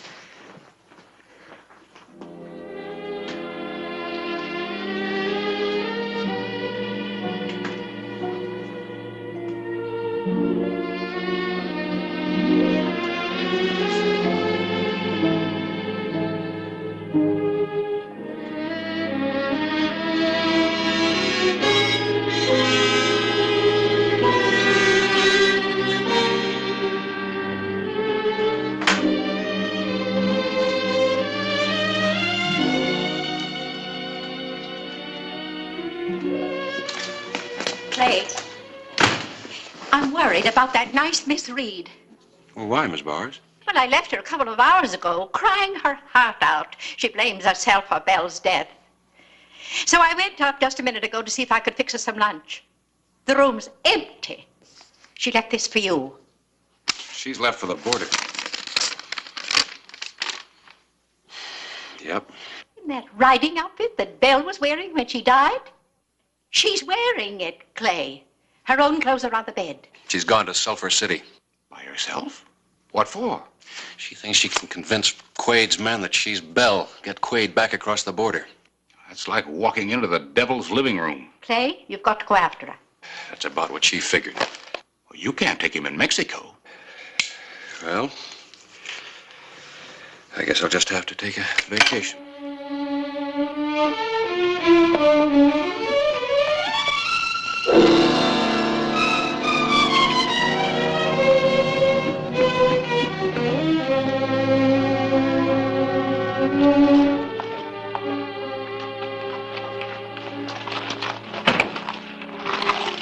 Where's Quade? Who wants to know? You know who I am. Take a good look. Get Quade. Tell him Belle Reed's here. Right.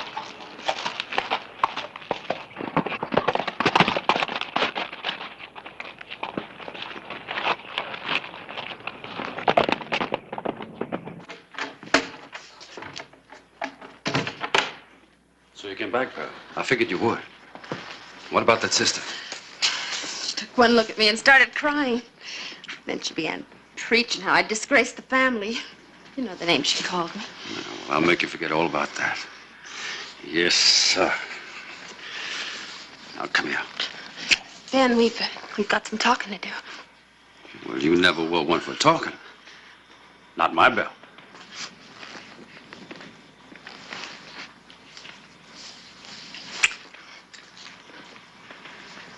Except you ain't my Belle.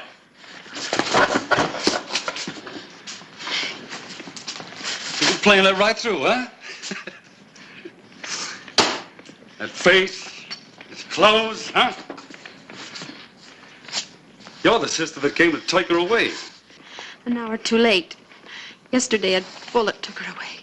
In that ruckus with Hollister? You can put another notch in your gun.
I'd rather see Clay Hollister dead than own all the mines on Tombstone.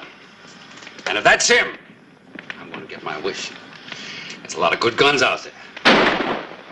You and me, we're gonna put them out into the open. You are? You and me, sister. Yeah. Now, because when Hollister hears a woman scream for help, well, naturally, he's just up and off.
Hollister. I can wait for him.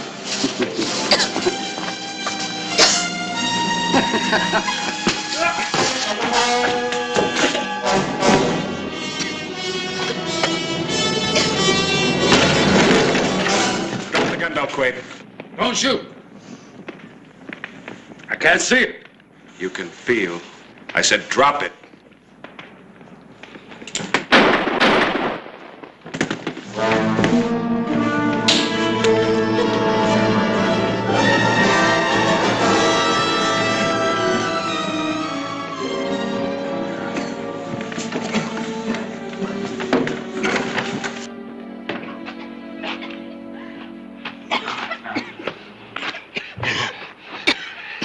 You're all right now, Gwen.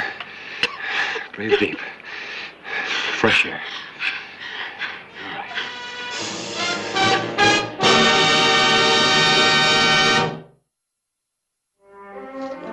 Goodbye, Mr. Clyburn. Goodbye, Miss Reed. Best of luck. I think I've enjoyed some good luck, provided by your sheriff. We wish you wouldn't go. In some ways, I wish I didn't have to. Goodbye, Gwen.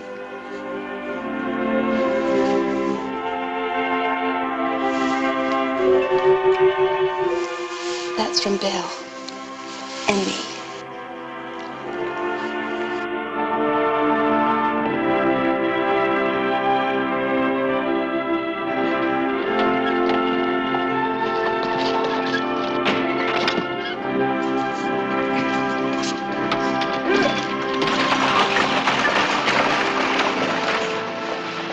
Sister's all right. What do you mean by that?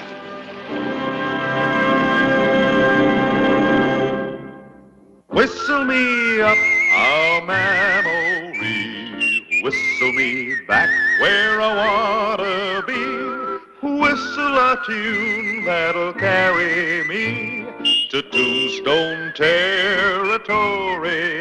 If your past has run afoul of the law, it's a handy place to be, 'cause your future's just as good as your draw in Tombstone territory.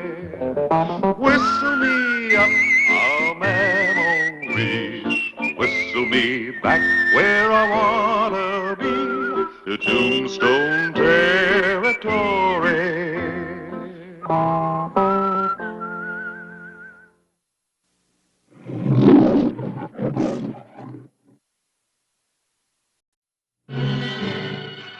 June 15, 1882. A prison break in the Arizona Territory.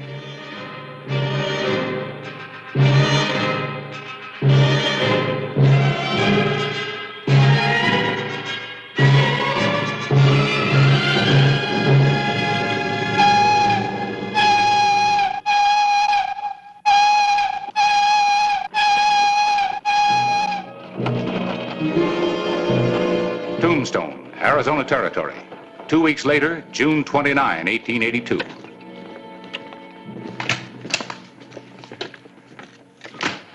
Morning, Quint.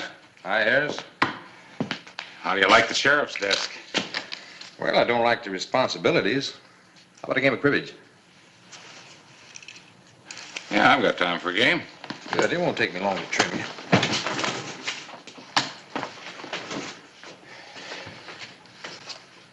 My deal. Yeah. Any news from Clay? No news.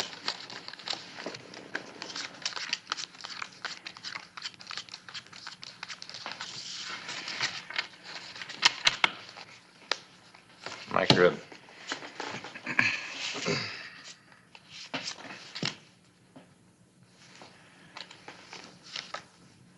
Well, there's nibs for a pair. 8. 16 for 2 more. 17. 18, 2 more for the pair of aces. 22. Cribbage, huh? Yep. Who's winning? I am. We just started. Telegram? Sheriff in? Out of town. Expect him back soon. Oh. Hey, wait a minute. Is that a telegram? Yeah, it's for the sheriff. Well, I'm his deputy. That's right. You're his deputy. And when Clay's gone, I'm in charge. That's right, Ben.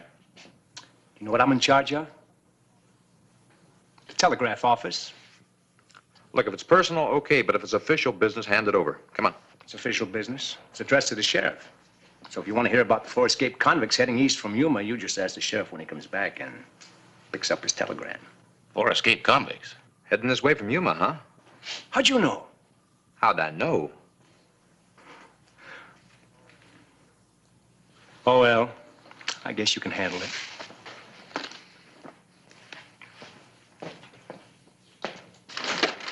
And Ben and his practical jokes. Pretty grim joke. 4 escaped convicts. Yeah. I wonder what the odds are that... No, it's impossible. What? I was wondering what the odds are that Clay, riding down alone from Globe, might run into him. Nah, I wouldn't book those odds. Look. Aces and 8s. Dead man's hand.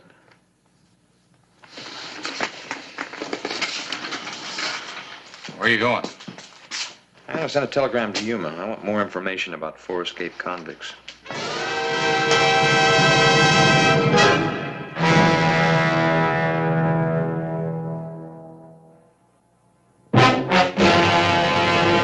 An actual account from the pages of my newspaper, the Tombstone Epitaph. This is the way it happened, in the town too tough to die. Tombstone Territory.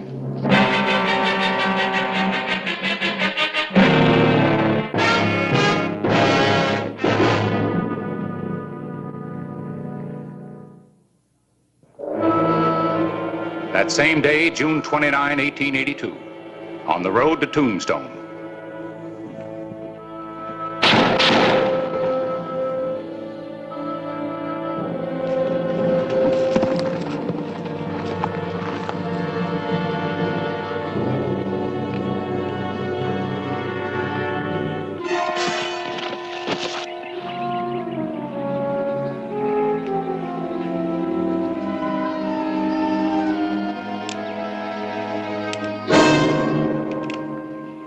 On your feet, drop your guns. Looks like we caught ourselves a lawman. Maybe, maybe not.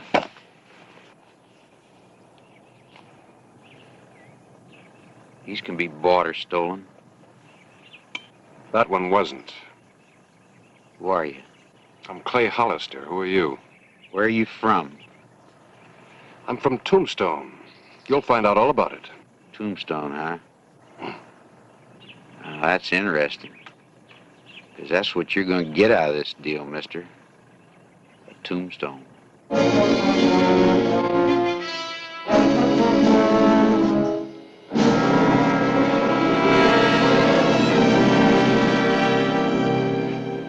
You did a good job on him, mister. He was dead when I got here, and you know it. Yeah, sure. Well, check my guns.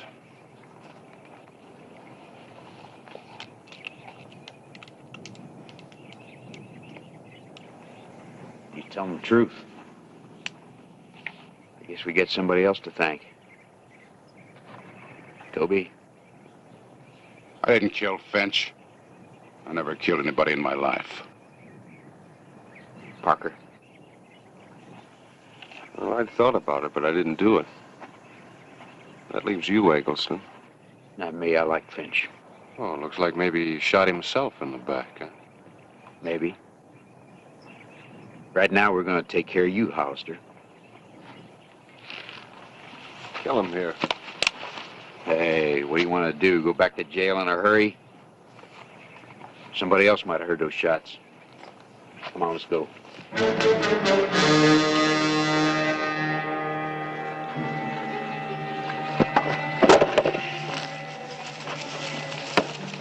What happened to Carlson?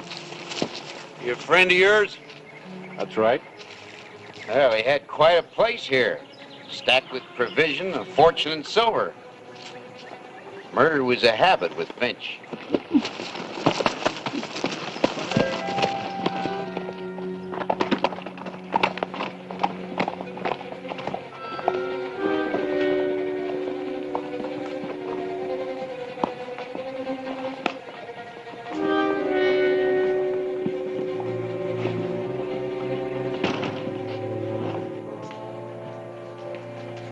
Time to that bed.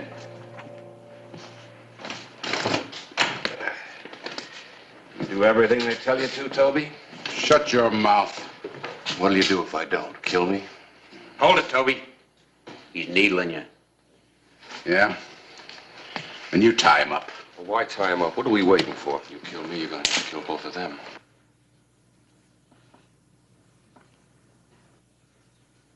What do you mean? If they get captured, they'll testify against you. And you'll hang for murder.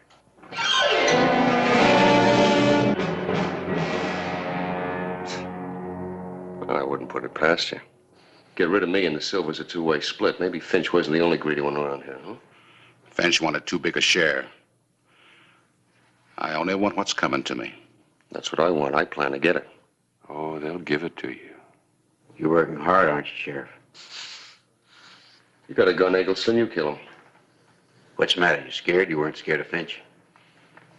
Go ahead. You do it. You better remember, Eggleston. You got witnesses.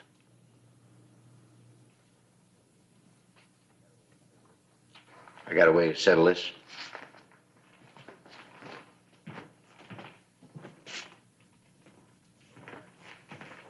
Low card kills. I'll settle for that. Yeah. Then Lady Luck killed him. I can tell you right now who's going to lose. And Lady Luck won't have anything to do with it.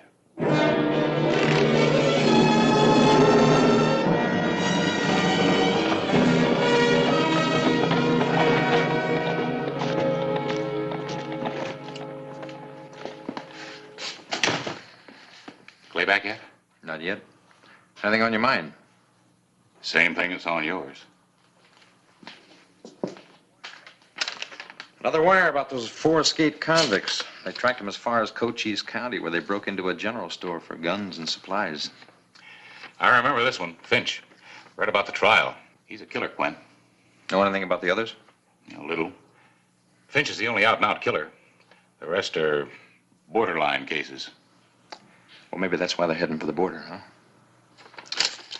Yeah. Let me know when Clay gets back. Maybe I ought to send a wire to Globe. What for? Well, if they are still in the county, well, who knows? 4 against 1's pretty rough odds. Cochise County covers a lot of territory, Quint. And if Clay does meet up with them, it wouldn't surprise me if he came riding into town with 4 prisoners.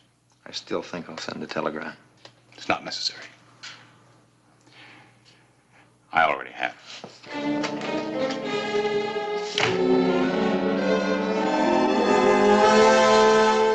All right. Low card kills.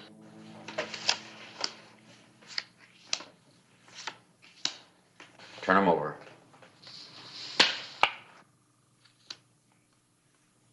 King.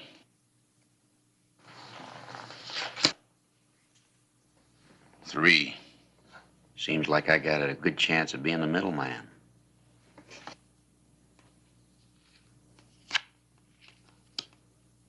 9. Looks like you're elected, Toby.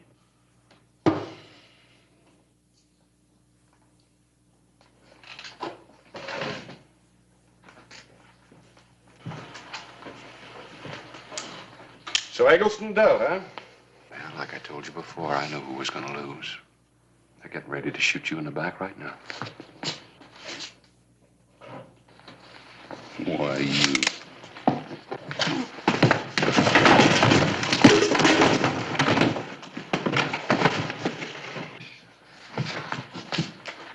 All right, Toby. Now. You dealt. Why didn't we cut? Maybe you were afraid to. What difference does it make anyway? Plenty. This time we cut. What are we going to do? Keep cutting cards until it comes out the way you want it to? All right, I've got it. 3 guns, 3 bullets. We'll draw together. He gets them all.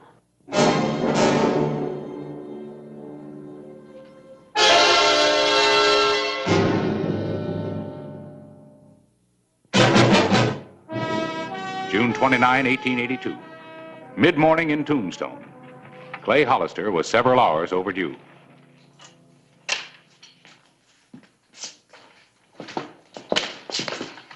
Any news from Globe?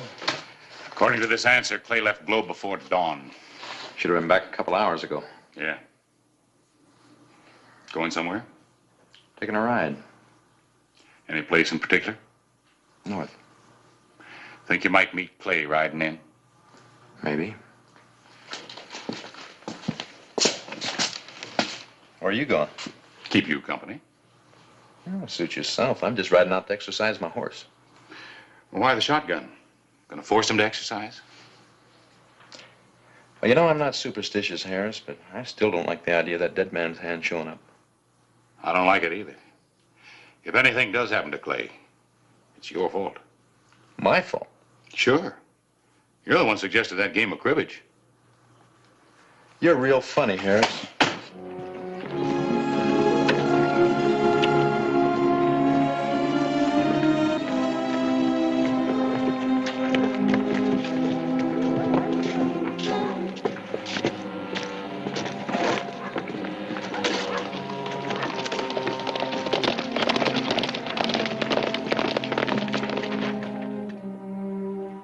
Draw at the count of 3.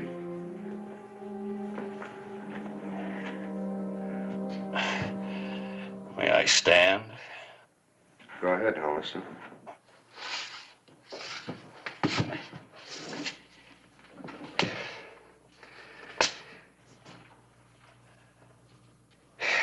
Well, at least I got one consolation. Finch's killer will make sure that the other 2 of you keep me company. Of course, whoever the other 2 of you are, you could stay alive if you turn the killer over to me. You could be in Mexico with the silver by the time I could follow you. Start counting. Hollister, you just give me an idea.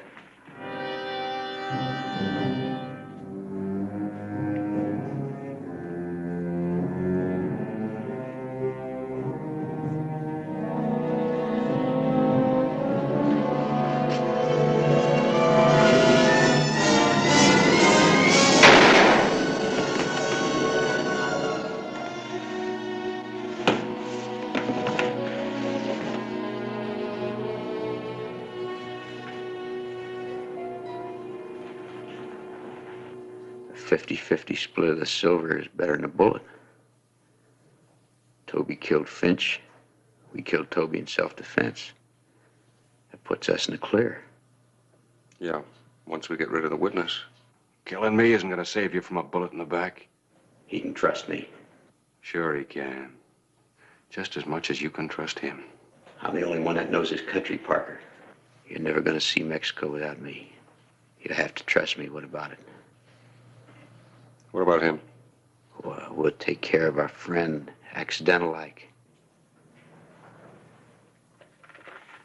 Outside.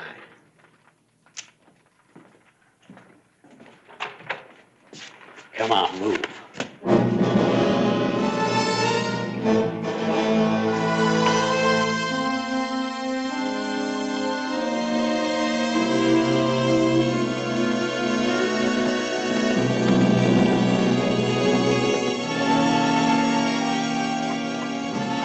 Hold it.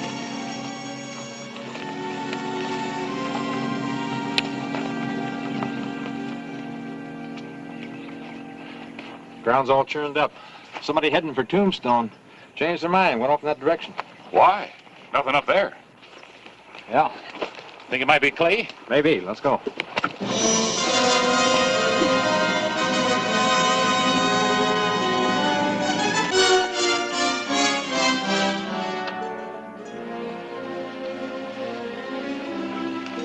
Well, let's dump him in the mine. Later. You know how to set off an explosion? There's nothing to it. As long as you get clear before the dynamite goes off. There's nothing worse than being buried under tons of earth. Well, take your time. Maybe you can think of something worse. I'm in no rush. But we are. You stay here. Sure. Sure, you stay here while he runs off with the silver.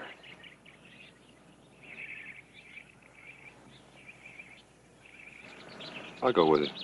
I can carry a few sticks of dynamite myself. You might trip and fall. With the silver.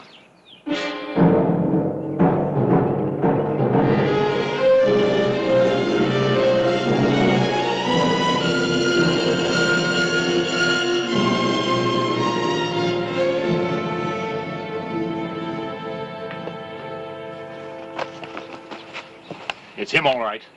Finch. Prints. Lots of them. Yeah, and I think I know whose. Yeah, maybe Clay's too. Maybe. His badge. Maybe he's still alive.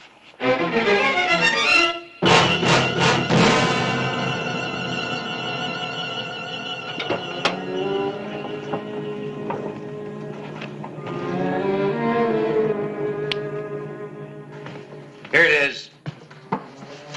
You wanted to come, you carry it. Keep your eye on Hollister while I find some fuses. If you can trust me that far.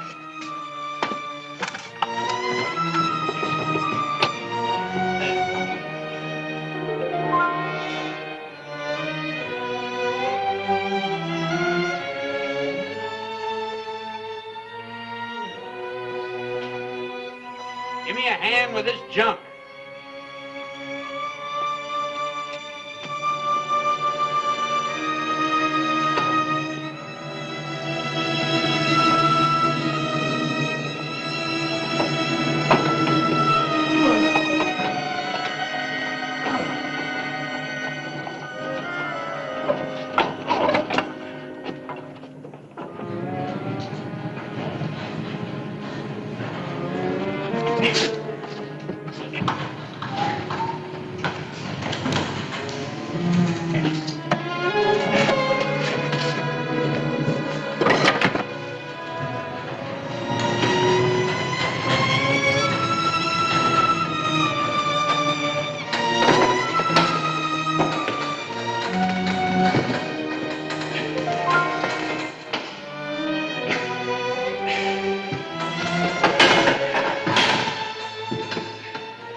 These are too short. I'll just tie a couple of them together. Too many knots. Put out the fuse.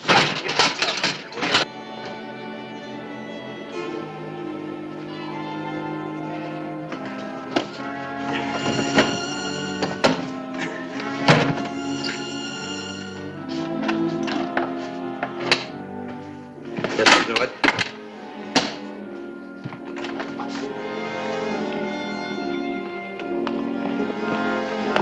Glad to mind.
Well, you got here just in time. In time for what? To cut the ropes. These are the escaped convicts. I don't know, I guess so. Hands tied, no guns. All right, I give up. How'd you do it? I had a little help. Greed, lady luck. And maybe the dead man's hand.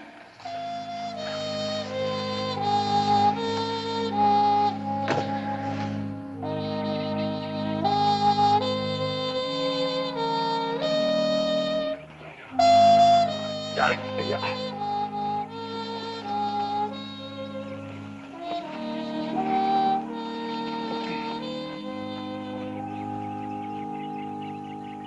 Who killed him?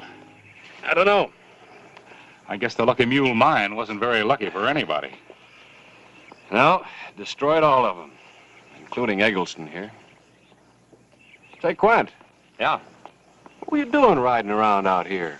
Who's minding the office? The office? Where you just rode out to? I'll be hanged if I'm going to worry about him next time.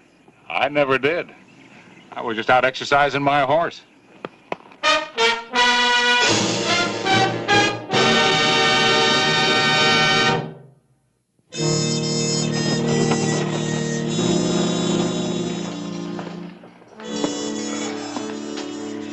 Eggleston seems to have lost some of his confidence. Well, I imagine he'll perk up in time to give some fast answers to the federal marshal. They better be fast. Say, Quint, how about doing the rounds? Yeah, as soon as we finish our game. There's. All right, why not? Day's shot anyway. Well, I'm ahead. I've pegged 6 points. Yeah, I know. And you haven't pegged any. I know. Say, you're not using that same old deck, are you? Yeah, why not? Well, that's the one that gave you the aces and eights, the dead man's hand. There might be another one in there. Say, Quint, if you don't mind, I do have a paper to get out tomorrow. Yeah. I got my responsibilities, too. You wouldn't be superstitious, would you? Superstitious? Of course not.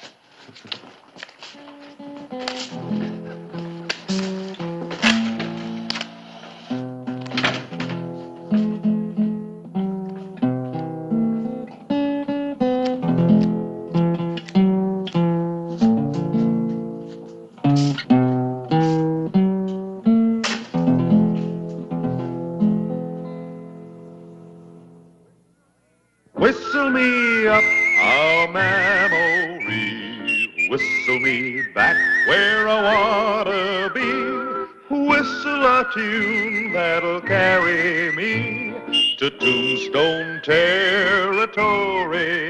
If your past has run afoul of the law, it's a handy place to be.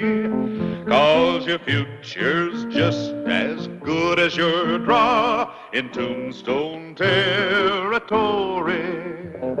Whistle me up a memory, whistle me back where I wanna be, to Tombstone territory.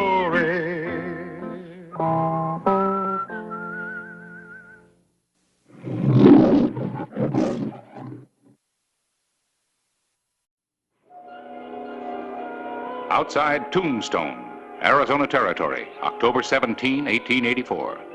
The foothills of the Mule Mountains. Can you walk? I don't think so. Great. A couple of shots will flush them out. Be careful and shoot high. Careful. They're convicts. They're on foot and they're unarmed. We don't have to push our advantage.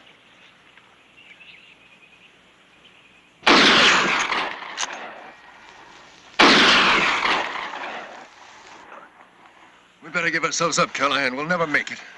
A bullet now or a noose later. I'll take my chances with a bullet. I'm coming out! Get down! Get down! All right, McQueen, hold your fire. They're coming out.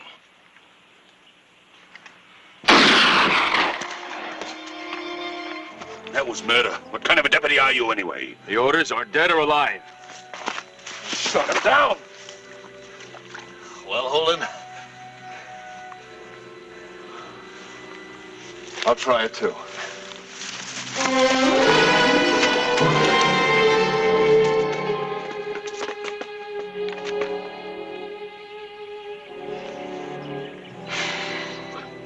Well, we missed him. So I shot a killer. If you haven't got the stomach for it, then go back to Sonoyta and take that desk job. Take your hands off me. You'll hear about it when I'm ready to quit. You better give it some thought. A lot of thought. Fast.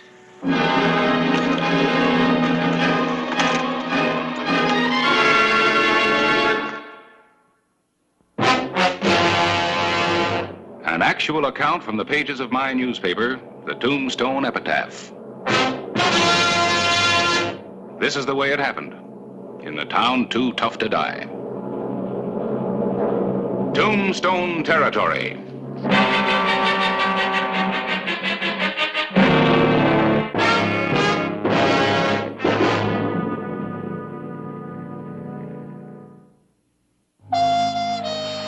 Tombstone, the same day, October 17, 1884.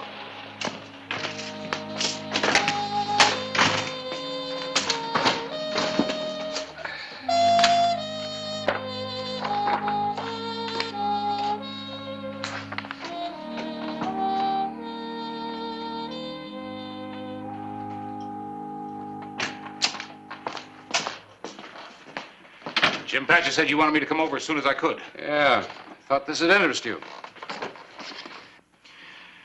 Wanted dead or alive, Tom Holden, for a killing in the Wells Fargo robbery of April 23, 1882. Well, this is a couple of years old. I remember it. Holden was caught and convicted and sentenced to life in Yuma Penitentiary. And 3 weeks ago, he escaped with 2 other convicts. Oh. And he's been wanted dead or alive again ever since, up until yesterday. They caught him? No, they found new evidence that he's innocent. Well, at least innocent of the killing. I see. Well, it's quite a story, an important one. I'll wire Tucson and get all the facts and do it up right in the epitaph. Can I have this? Sure. Where you going? To send that telegram and get back to work. I'm up to my ears. Harris. You gonna leave with half the story? They haven't caught him yet. There are 2 men following him. As far as they're concerned, he's still a killer. And they'll take him any way they can. Right. Who's this Eli Parsons? Oh, he's the sheriff of Sonoyta. The man with him is probably his deputy. They've tracked him as far as Cochise County, Mule Mountain area. Well? Well, what? Ready in, say, 15 minutes? Make it 10. Right. Oh, you know, I ought to get a year's free subscription to the Epitaph for this. How do you figure that? Well, it's the 3rd exclusive I've given you this year. 10 minutes.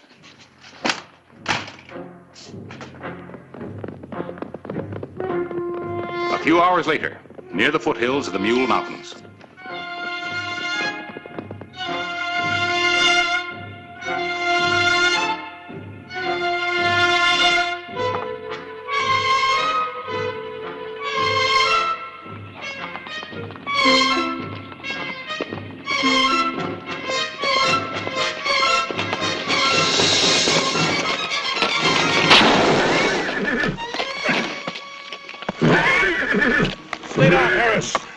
worry. Get your hands up, both of you.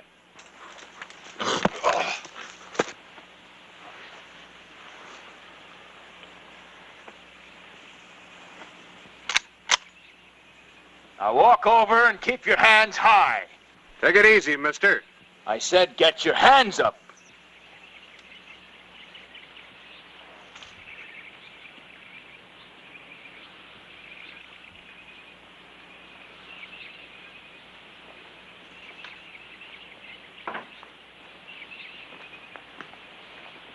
What's the trouble here? Your boy. I'm Clay Hollister, sheriff of Tombstone. Hollister, of course. This is Ferris Clyburn. Howdy. Hello, Sheriff. McQueen, what are you trying to do? Excuse my deputy, he's a little jumpy. A little? You take care of the horses, McQueen. And that doesn't mean shoot him. Well, there's no harm in being careful. We're on a manhunt, Sheriff. You could have been the man we're searching for. Oh, is that so? Yeah. Well, I understood the men that you're looking for are on foot.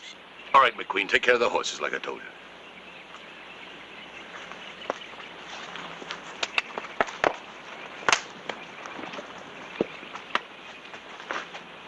Where'd you get that trigger-happy deputy? McQueen, well, he was wished on me by the town fathers of Sonoita. You mean he doesn't shoot at them? No, he's after this. But welcome anyway, such as it is. Let's get on inside.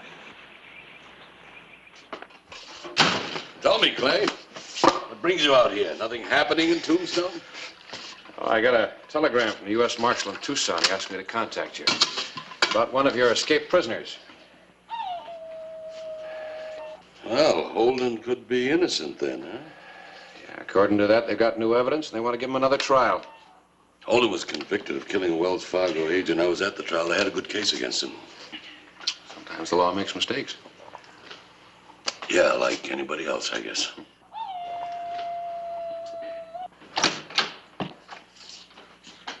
McQueen? Yeah, you better read this. Might help calm down that trigger finger of yours. Well, Clay, there's only 2 of them left now. We buried Seth Wheeler this afternoon. No sense going into details on that. Now, Holden and Callahan are on foot and unarmed. We should catch up with them by morning. And, we're giving Holden every chance to come in. I'd say we already gave him his chance. And he didn't take it. You got a personal grudge against him? I never saw him before in my life. But he's a convict. Nobody's proved he's innocent yet. Sounds like a coyote. No, it's not coyotes. Well, what is it, Sheriff? Owls? Apaches. Apaches.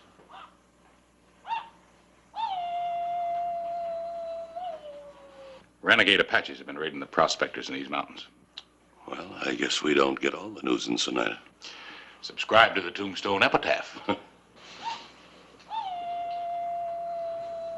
How many Apaches are supposed to be? Some say 15, some say 50. That puts us about the same boat as Holden Callahan. No, not quite. We've got guns and they haven't. But we got something else working for us. Apaches don't attack during the night. They'll wait for dawn. We'll just have to get up real early.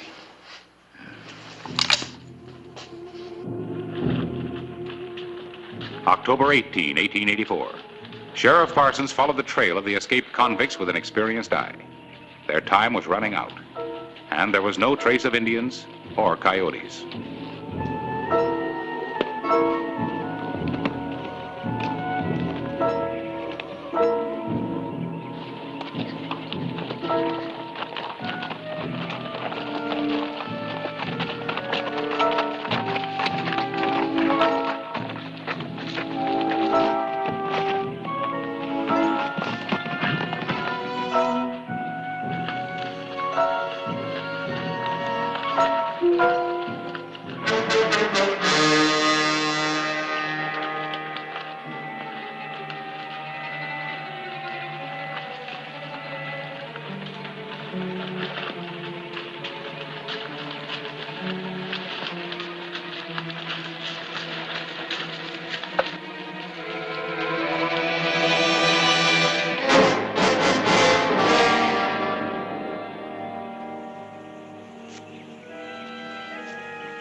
weren't armed.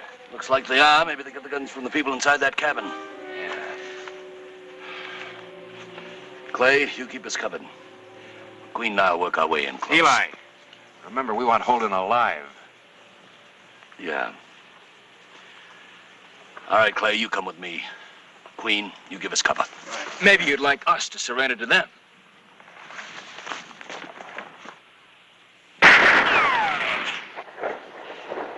Eli, you talk to him from here.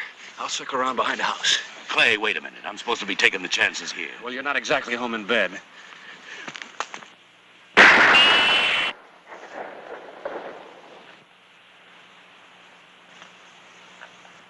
Holden! We have new evidence in your case. You're gonna get a new trial. You hear me? Holden!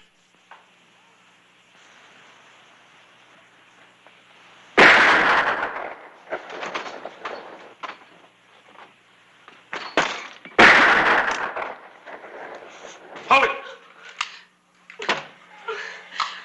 Give me the rifle. Come on in. How is it, Parsons? It looks worse than it is. Take him inside, McQueen. I've got bandages in my saddle pack.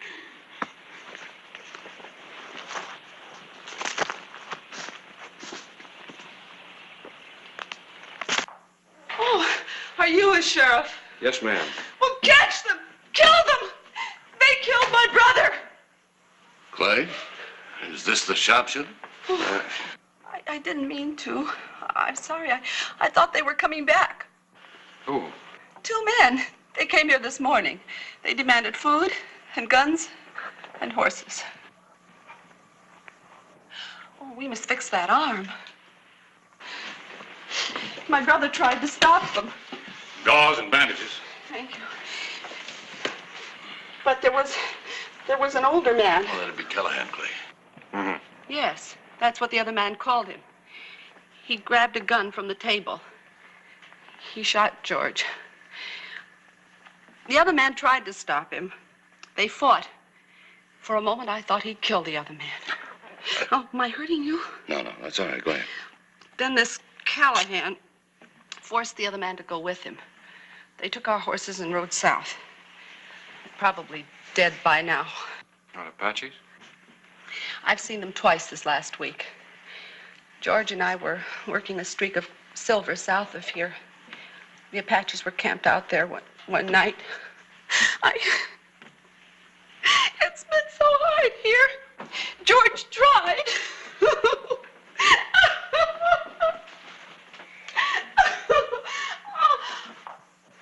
I'll be all right. Just give me a few minutes.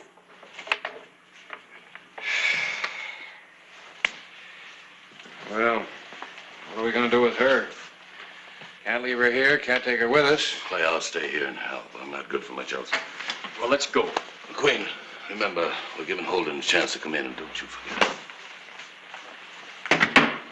Now, Clay. Yeah? Be careful, huh? Are the Apaches? No.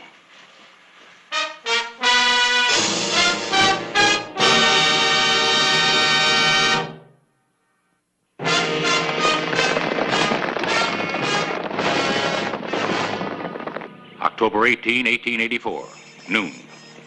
The escaped convicts, now armed and mounted, left a trail that led deep into Indian country. Holden and Callahan? I don't know. You take cover here, I'll scout ahead. And if it is Holden and Callahan, I want to take them without gunfire. No sense advertising ourselves to the Apaches.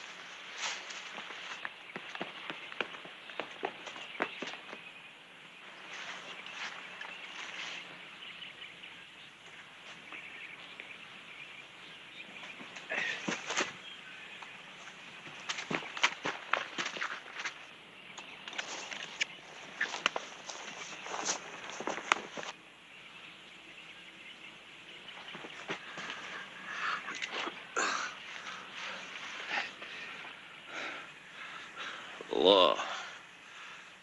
So you made it. You're as good as dead, Sheriff. I never saw so many Indians. You know something, Sheriff? You You ain't no different from me or them redskins. You shot down Wheeler when he tried to give himself up.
What are you worried about?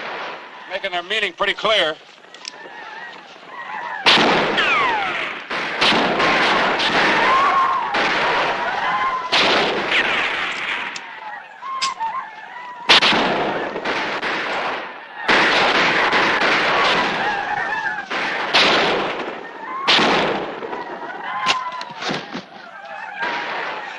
At least we're sure of one thing.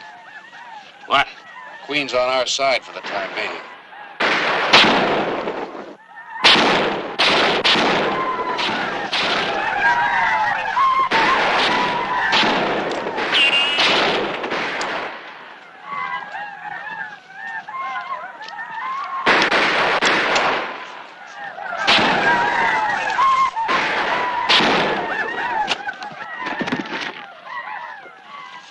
There are times when the sword is mightier than the pen. Guess there'll be no holding you down after today. Provided I live through it.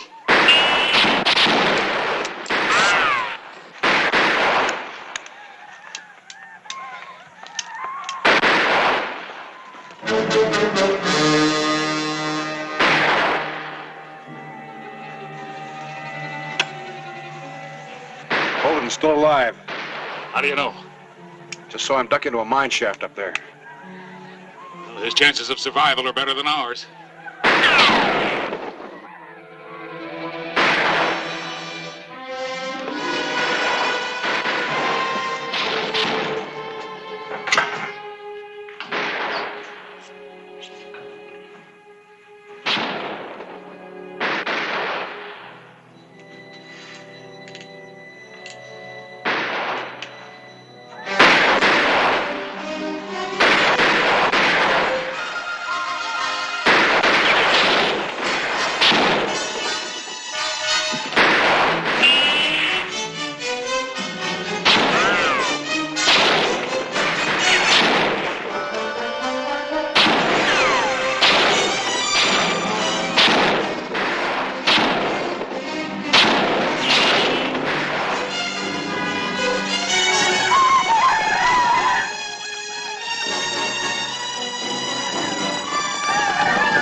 Cost him too much.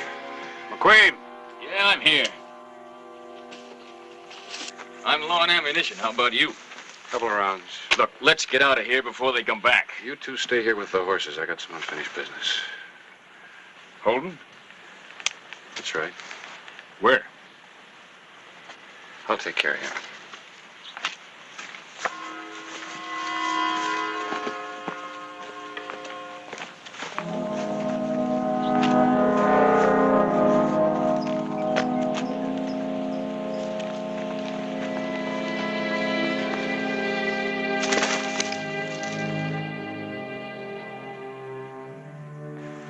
Holden? Can you hear me?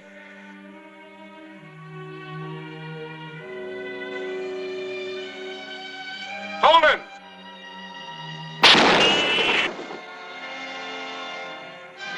Save that ammunition. I got a telegram from the U.S. Marshal in Tucson. You're going to get a new trial. Can you hear me? Don't spoil it for yourself now. Throw out the gun and follow it. One bullet.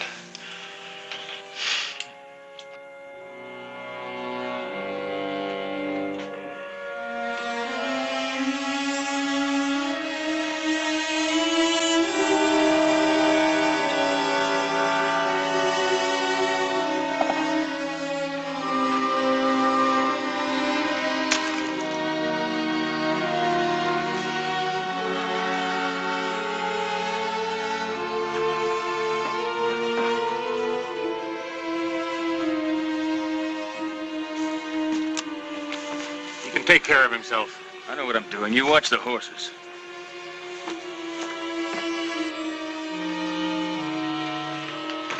I'm not armed. Well, they really shot you up good, didn't they? I'm still alive. Can you ride? If I'm really getting a new trial, I'll walk to Tucson.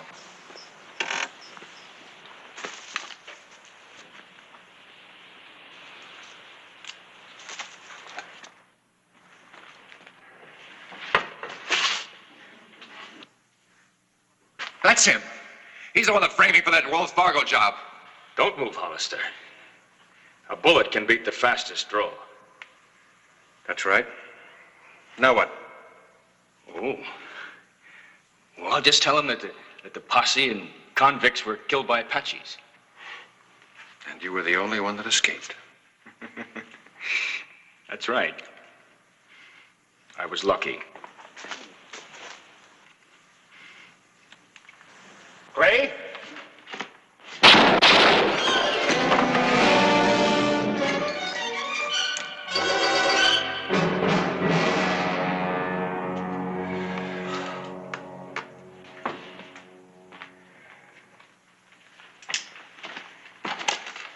Your timing couldn't be better. Let's go have that leg taken care of.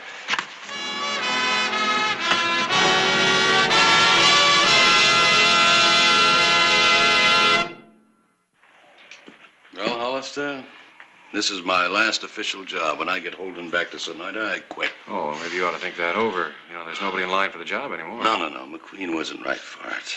Anyway, Sonoyta needs a younger man. Besides, I've made a business deal. Oh, business deal? Yes. I'm coming back and help Bess work the mine. You see, Bess and I are going in a partnership. Well, I'd say that you're not getting any older. Matter of fact, you're a lot younger. As a very attractive woman. Thank you, Sheriff, but I do need help. Well, goodbye. Goodbye. Yeah, and who knows about that mine? I wish someone would take a shot at me. Oh, well, you just keep writing those fiery editorials.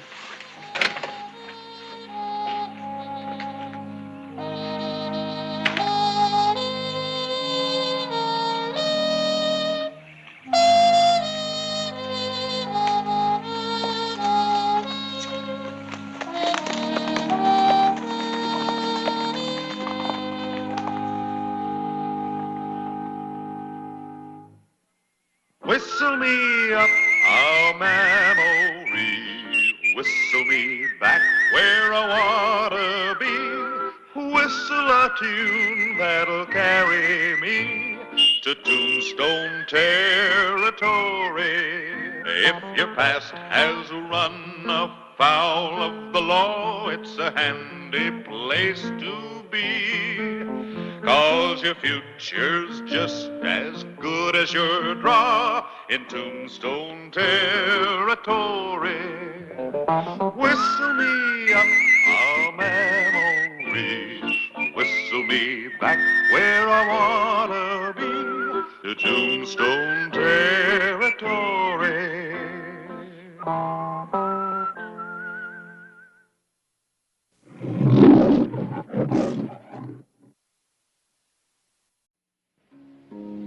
August 16, 1881. Tombstone, Arizona Territory. The height of a heat wave. The streets were nearly deserted. And the heat continued for the 10th straight day.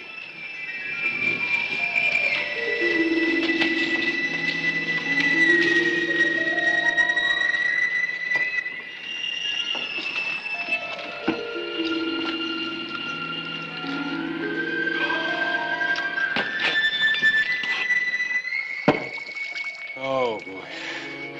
I wonder when this is ever going to let up. Hades can't be much hotter. Well, we're not alone. 105 degrees in New York, and for New York, that's hot. 103 degrees in Kansas City, 109 in Houston, the same in El Paso. Can't you fellas think of anything else to write about? Sure. President Grover Cleveland has instructed Secretary of State Baird to invite all the nations of the Western Hemisphere to a conference to discuss common peace and prosperity. That's on page 2. Everybody wants to read about the heat. I know. It makes people feel better to know that other people are in the same kind of hot stew.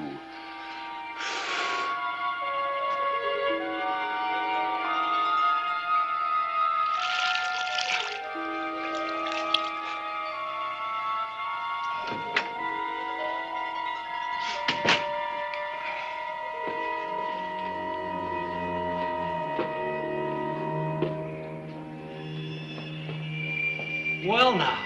Oh, it's awfully hot for a young girl to be out walking around. What can I do for you, ma'am? Here, now, are you all right? Oh!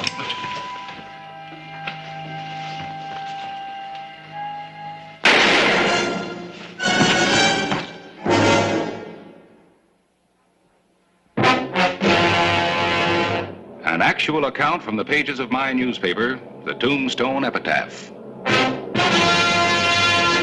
This is the way it happened, in the town too tough to die. Tombstone Territory.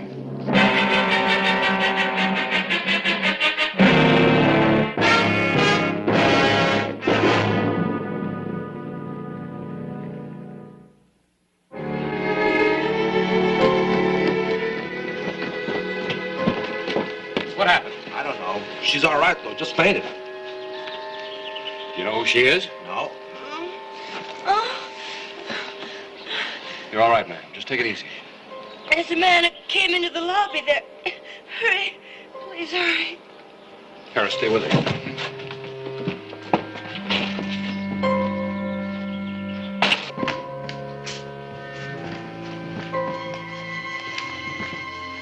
Dead? Yep.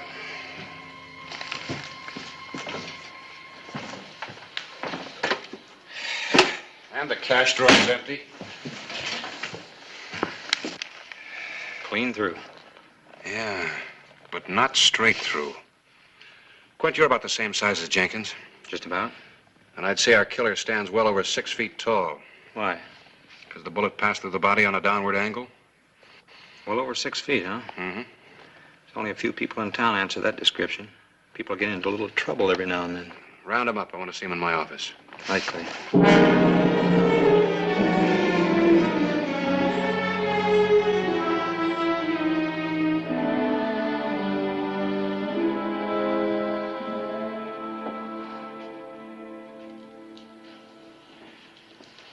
You feel all right now, Miss... Mrs. Curtis. Yes, thank you. Much better. Mrs. Curtis, your husband, is he with you? My husband died 3 months ago. I'm on my way to visit my sister Lillian in Los Angeles. But in this heat, I've been taking the journey in easy stages. And you're staying at the American Hotel? Oh, no, the Grand. Well, then you were visiting somebody at the American? Oh, no, I don't know anyone in Tombstone, Sheriff. I was just out walking. In this heat, man? Well, I felt so cooped up these last few weeks in stages and hotels that I just felt like the walls were closing in on. Miss Curtis, can you tell us anything about the killing? Perhaps describe the man who fired the shot? Oh, I wish I could, Sheriff. I was just out walking and I felt faint and I walked into the American Hotel and I heard a shot and I fainted and that's all I can remember. Then you didn't see the man who fired the shot? No, I didn't see anyone but the clerk. And that was when you fainted? Oh, yes, Sheriff, I told you that. Oh, yes, ma'am, but I thought maybe you might have made a mistake. You see, we found you outside on the boardwalk in front of the hotel. Well, I must have stumbled out into the street. I don't know. I don't remember. Yes, well, thank you very much, Mrs. Curtis. We'll talk a little bit later, perhaps tonight when it's cooler. 8 o'clock in my office.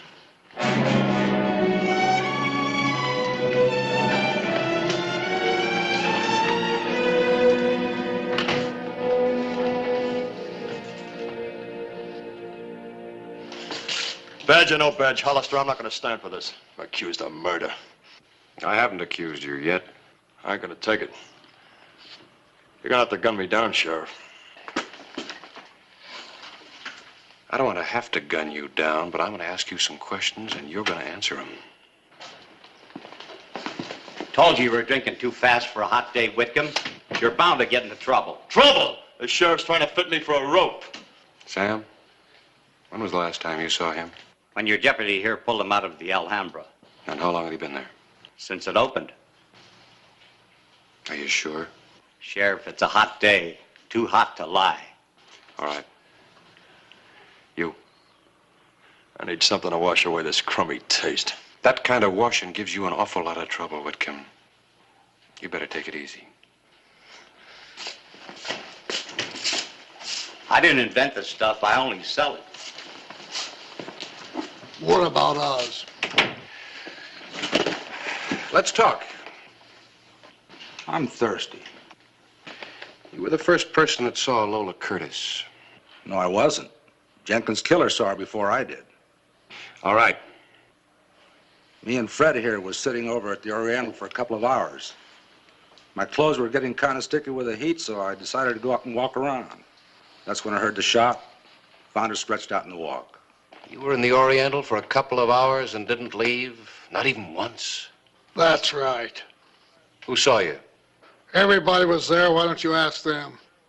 I will. You heard the bartender. It's too hot to lie, Sheriff.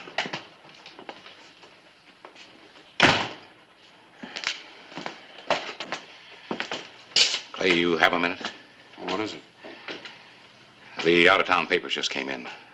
I found something. You can go now. We'll talk a little bit later, but don't either one of you leave town.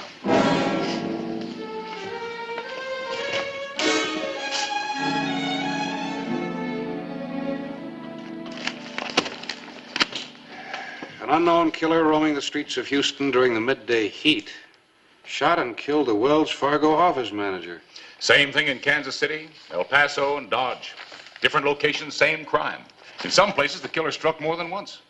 And look at the dates. This killer, whoever he is headed straight for us. And now I understand he's here. Fortunately for you, I am also. Suppose you tell us about our good fortune. Metcalf is the name, Douglas Metcalf. And the business, Mr. Metcalf? The Siesta Killer is my business, Sheriff. I'm an investigator for the Great Southwestern Insurance Company. Insurance? Yes. So far, he's hit 5 of the establishments we cover. Our company stands to lose some $27,000. And I stand to lose my job also. So you see, I have quite an incentive. Yeah, so do I. Shall we pool our forces for our mutual benefit? Your credentials, please. Yeah.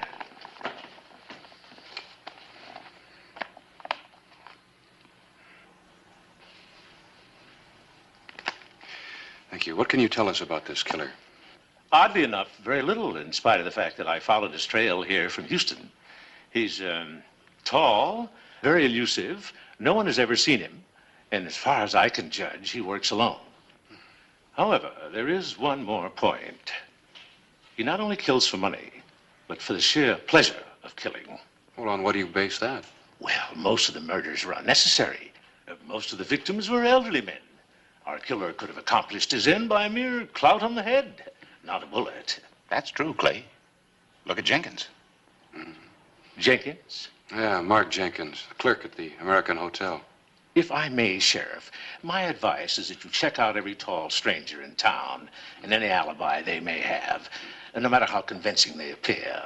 What about those two who were in your office a couple of minutes ago? Adam Craig and Fred Bates?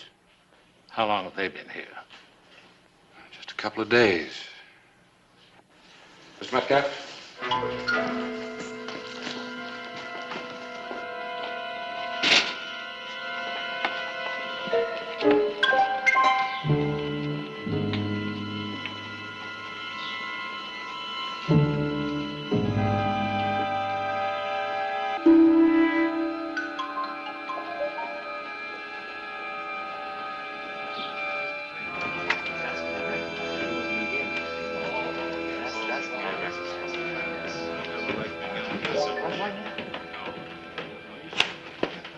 I know this man, Sheriff. At least I've seen him before. Houston, wasn't it? I've never been there. I've never seen you before either, mister. Now get out of here. I know it was Houston, Sheriff. I said get out. I could testify to it. Yes, indeed. I think at last we found our man.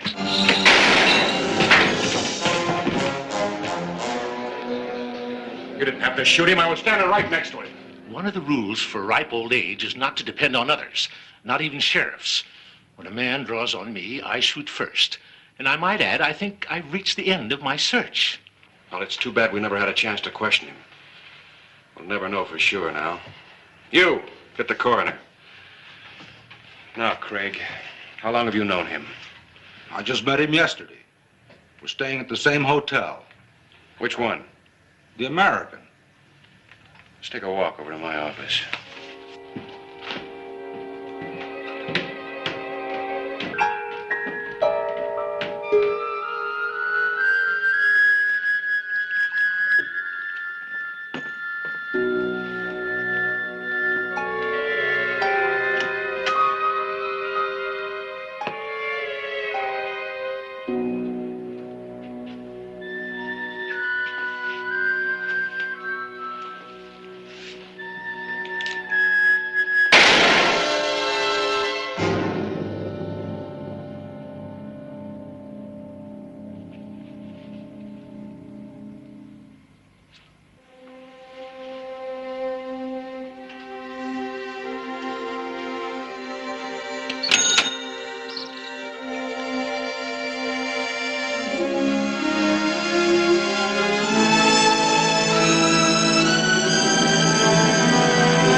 Blazing hot afternoon of August 16, 1881.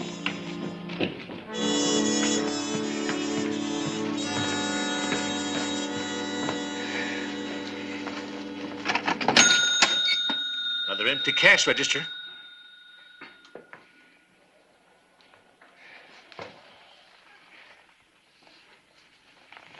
You smell that? Kind of a heavy scent? Yeah, I think so.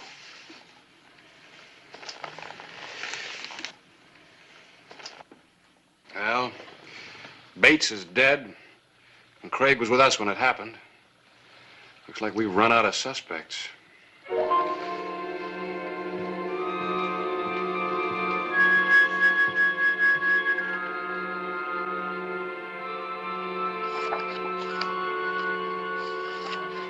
Ah, I knew I'd seen him before.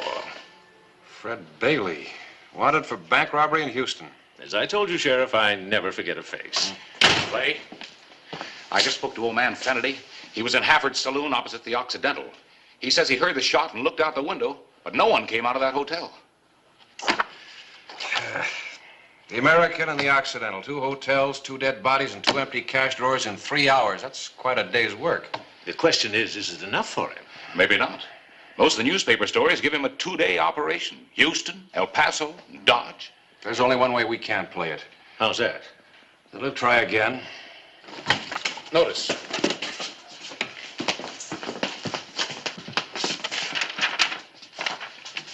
2 different hotels, 2 different blocks. And nobody's seen the killer enter or leave. Each of those hotels has a side entrance. Yeah. It has to be somebody who knows Tombstone, knows the back alleys. Somebody who's been here more than just a couple of days. Look, gentlemen, our killer is moving in a southerly direction. First the American Hotel, then the Occidental Hotel. It's my guess that he'll hit this block next, the Cosmopolitan Hotel. Has that a rear entrance? Yep.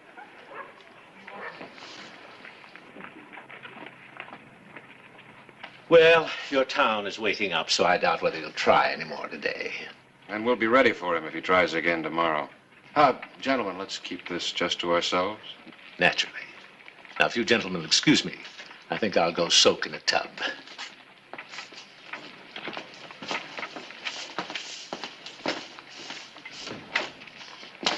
Did you notice?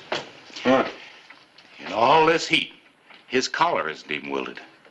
Now, that's what I call a real cool customer. Yeah.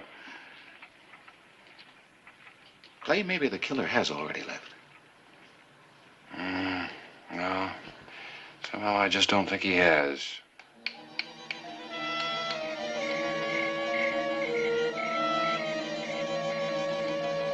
Well, folks, thank you very much. And if no one has anything to add to what's already been said, I suggest we break this up.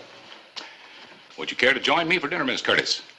One of the features of Tombstone is the plum pudding of the Cosmopolitan, a specialty of the house. I couldn't, thank you. It'll give you strength to battle the heat. No, I just couldn't really. I keep hearing that shot and seeing that poor man fall. I must confess, gentlemen, I'll be glad to be leaving Tombstone. Well, you're leaving town, Miss Curtis? Yes, I'm taking the afternoon stage tomorrow at 5. Well, a word of advice, if you don't mind. Don't leave your hotel room tomorrow until you're ready to check out. I think I've learned my lesson. Thank you. Well, if you don't mind, I think I'd better just see you to your hotel room. Good night. Good night.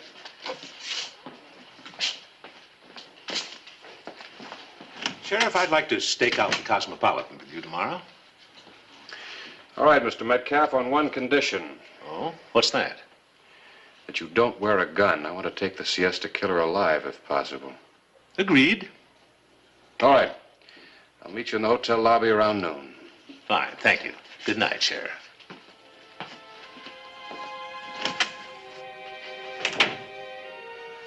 Thank you, Mr. Clyburn.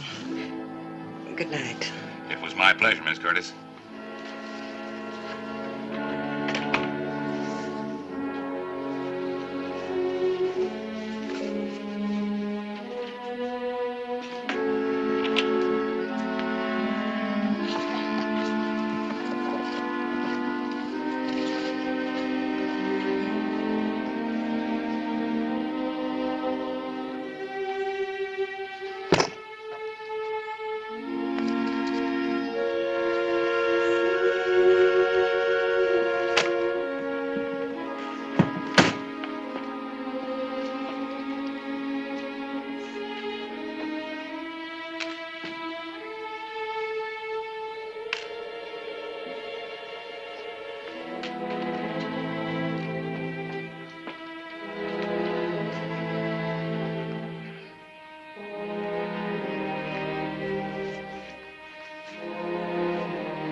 You made a conquest, my dear.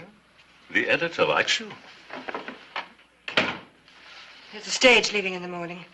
Let's take it. But, Lola, dear, we haven't completed our business. Well, I'm sick of our business.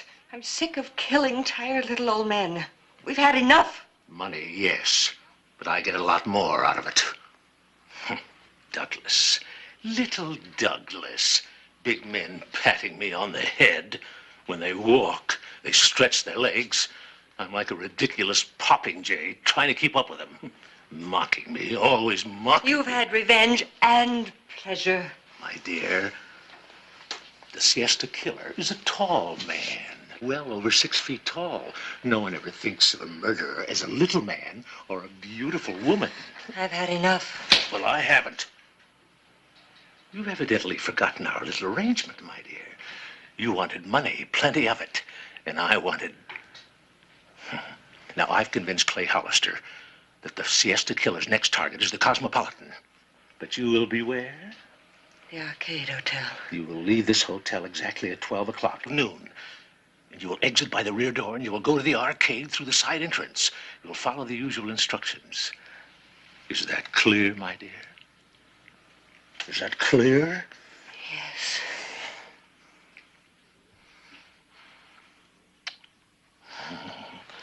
Pleasant dreams, my dear.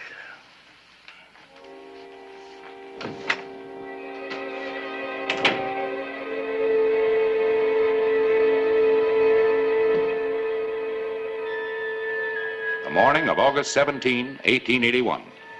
The mercury had already climbed above 90.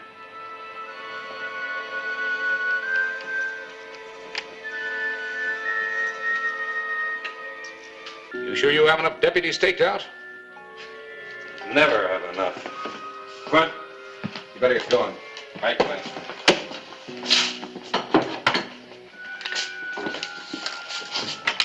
What do you think you're doing?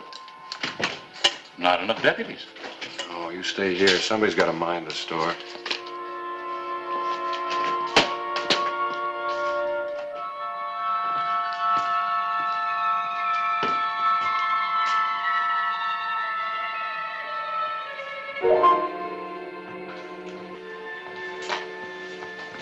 The desk clerk was most happy to have the day off.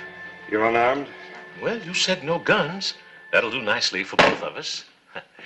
Now, from here, you can see both the front entrance and the side entrance.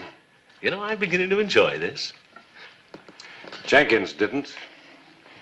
Neither did Jim Patches. Well, in the large scheme of things, they're unimportant. What really matters is the capture of this diabolically clever killer, the siesta killer. He's eluded me for 2 months. But now, here we are, waiting for him. Is this the closest you've ever gotten to him? Yes. When was the last time that you crossed paths? Dodge. And what happened? Oh, I missed him by 2 days.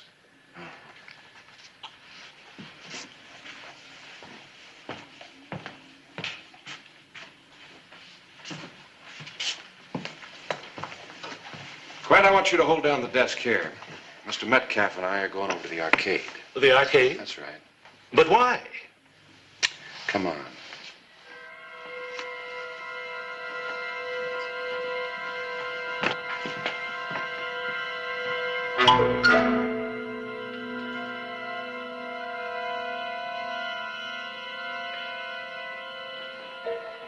While we're here following some stupid hunch of yours, the siesta killer is most likely in the lobby of the Cosmopolitan.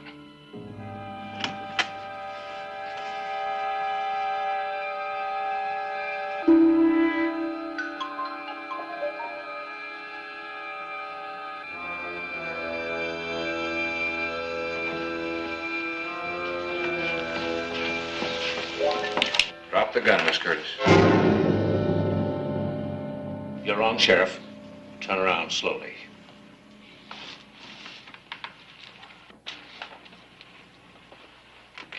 Drop it.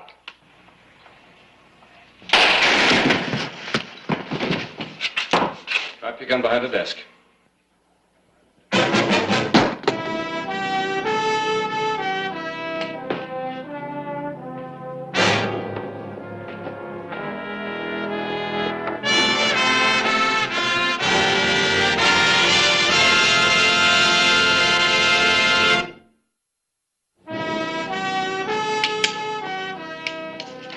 What made you suspect Metcalf and Mrs. Curtis in the first place, Clay? This? You remember there was a heavy scent of some kind near Jim Patch's body when we found him? I noticed the same thing last night on both Metcalf and Mrs. Curtis. From that, you surmise there could be some connection. Mm-hmm, that and a few other things. And I knew that there was only one safe place left for the Siesta Killer to hit. That is, if Miss Curtis were working with Metcalf. You remember she said last night that she wasn't going to leave her room today? So, since she couldn't go too far and risk being seen, it had to be the Arcade Hotel, just a few doors down from where she was staying. Well, thanks, Clay. For what? You've just given me my headline. Death has a lavender scent.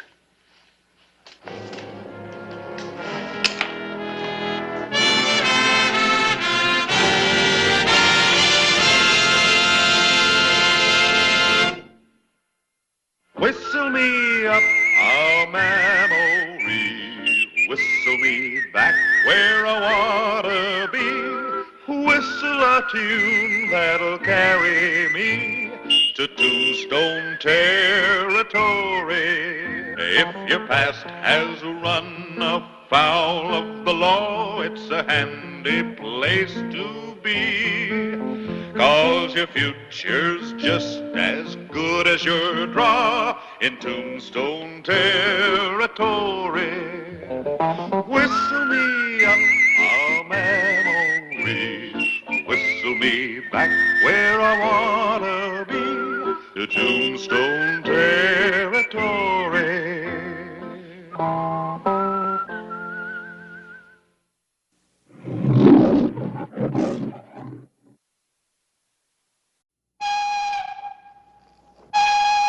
Tombstone, Arizona Territory, April 9, 1883. Mine disaster. Another cave-in deep in the muddy shale tunnel of Gurney Mine Number 5. There's no need for the sheriff to go in so far. No, probably couldn't find any more of them.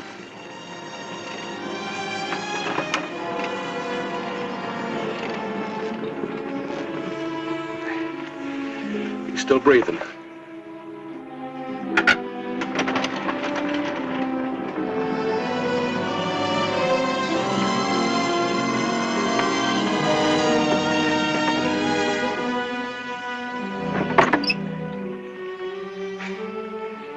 Drive them into town easy as you can. That's all there are. Carl Vogel won't be coming out.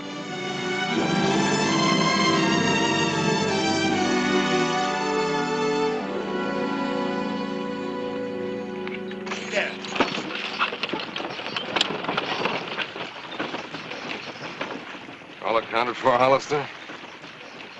Except for Vogel. Tunnel caved in at least 50 feet this side of where he was working. Get the rest of them back to work, Mr. Jameson. I want a new shaft north from the cave-in. You're not sending them back into that death trap, are you? This is the third cave-in this spring. 7 men, Mr. Gurney. I'm not forcing anybody to work for me. If they can find other jobs, let them. Get started, Mr. Jameson. All right, men. Let's get moving. Back to work, everybody.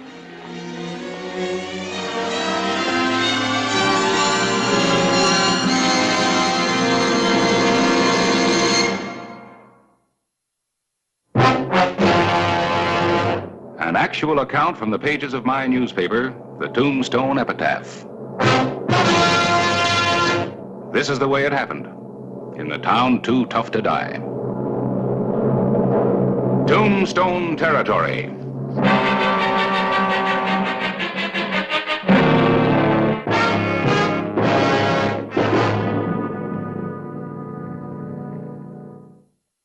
Another mine disaster in Tombstone. Anson Gurney, owner of the mine, had a ready answer.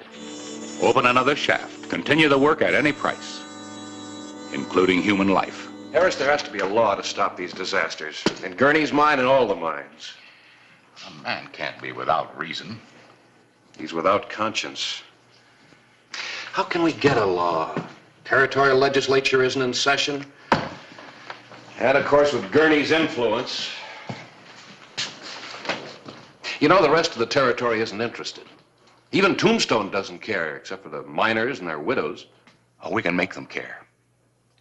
We'll write out the provisions of a law and let the epitaph sell it. Well, we can try it. Maybe we can scare Gurney into closing up number 5. Anybody you two could scare couldn't amount to much.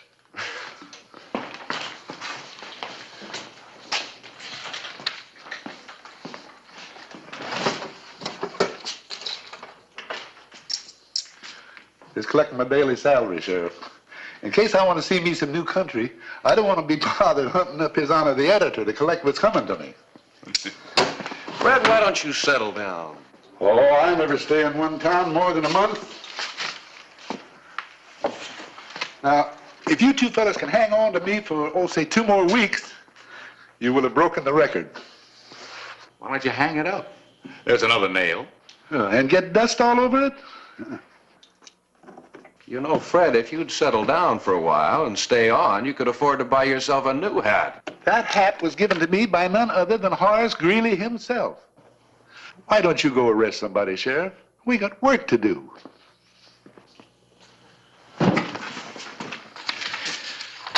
I'm going to go check on the office, Harris. After that, we'll go lay on the line for Gurney.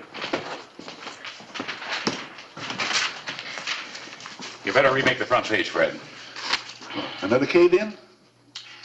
Fred, the sheriff and the epitaph are going to wage a fight for mine safety legislation. Why don't you stick around and help us? I'm a printer. I'll never be killed in a mine cave-in.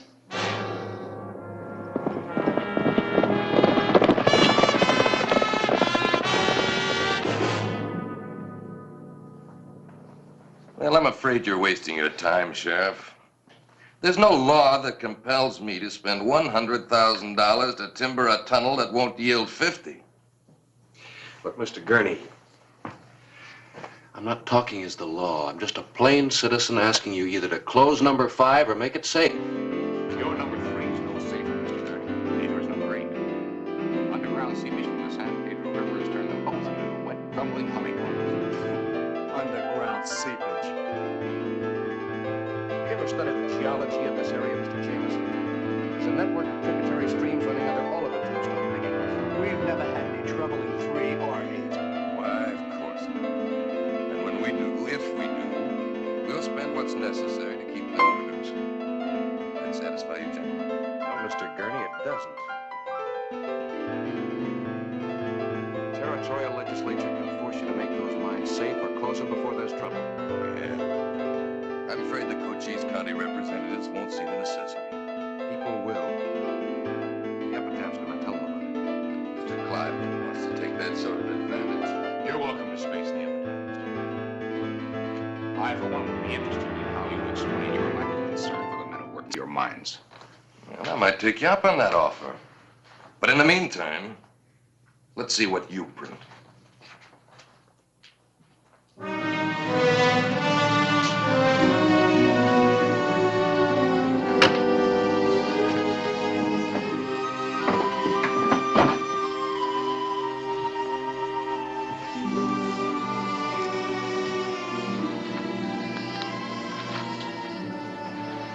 I guess I finally taught you how to write a headline.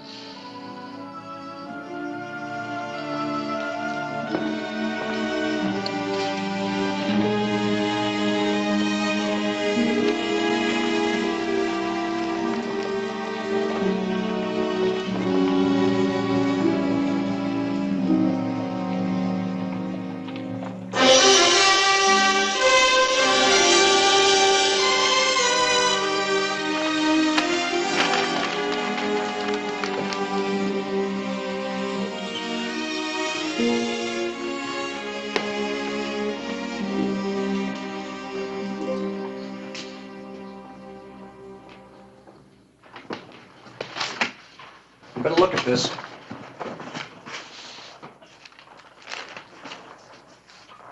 That's a lot of signatures, Mr. Gurney. Well, then a few $1,000s spent to nullify them is very little. The territorial legislature goes back into session in a week. The Cochise County boys are not introducing mine safety legislation. The epitaph's got circulation all around the territory. Circulation, yes. But no influence where it counts.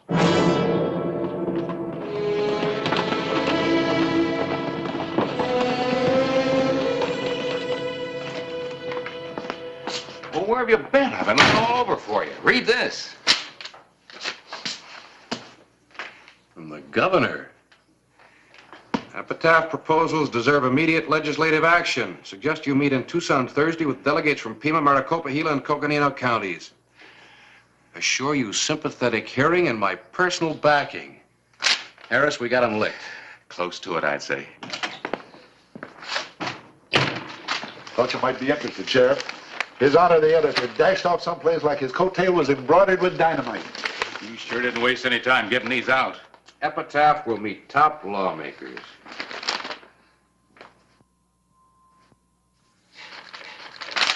I'm going to deliver a couple of these myself. Mr. Gurney. I was just coming out to your place.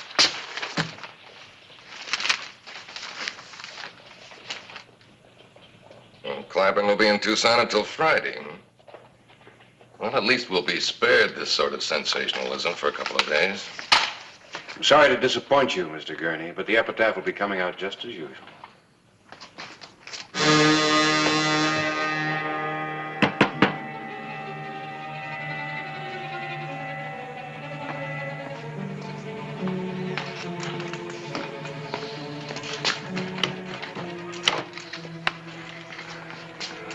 I don't think I've had the pleasure, gents.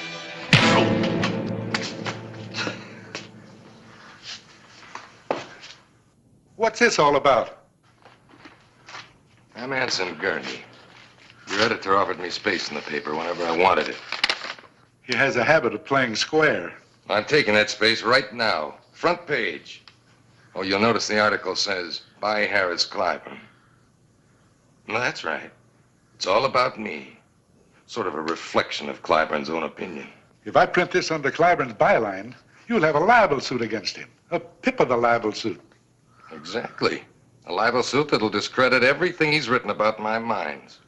One that'll drive the epitaph right out of business.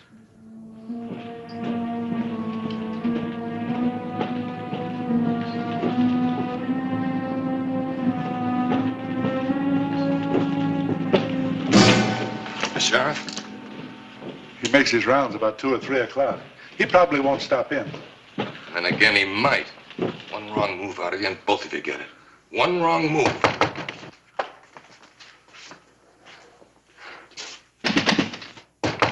Fred!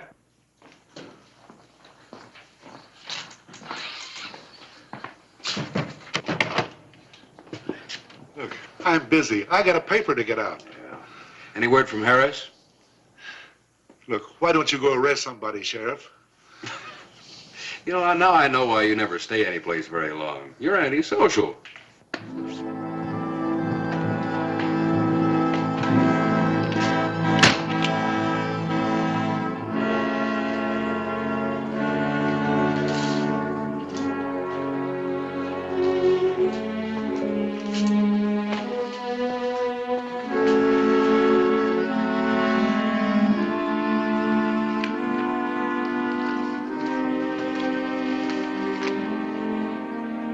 Put one in the window.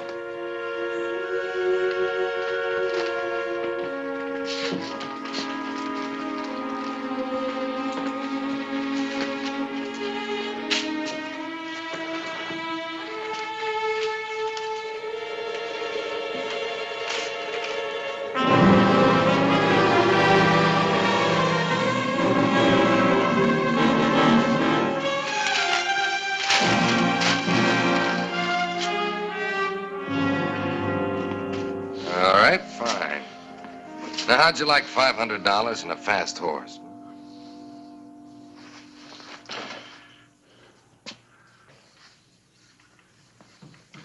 Well, take it. That's Clyburn's.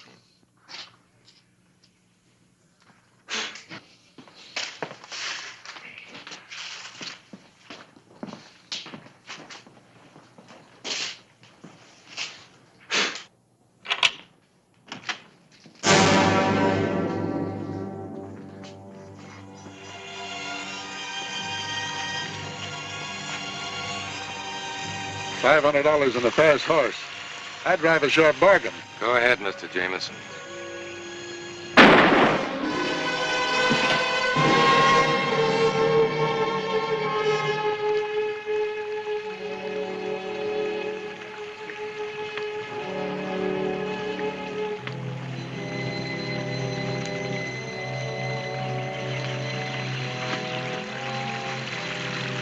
Dynamite? When the men come to work, Mr. Jameson, blast now might attract attention.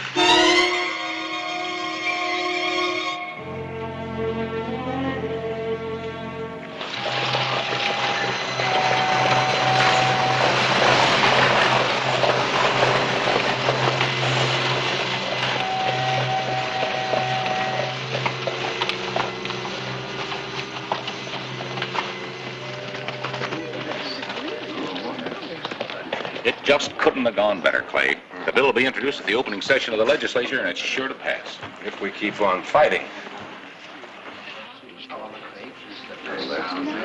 Hey, I'll hand it to you, Mr. Editor. You really call a spade a spade.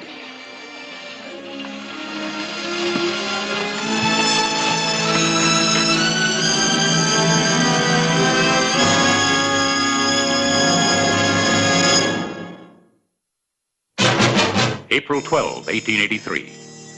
The latest edition of the Epitaph had come out with a libelous front-page story about Anson Gurney and his mining operations. And the man responsible for the printing of the story had disappeared. He skipped town, all right. Wasn't at the boarding house. Nobody's seen him. I guess I'll just have to send out his description on the telegraph. Oh, let him go. Wouldn't do any good if we found him. The damage is done. As editor and publisher, I'm legally responsible for everything the Epitaph prints. Huh? Why? Why would he do it? I would have trusted that old fellow with my...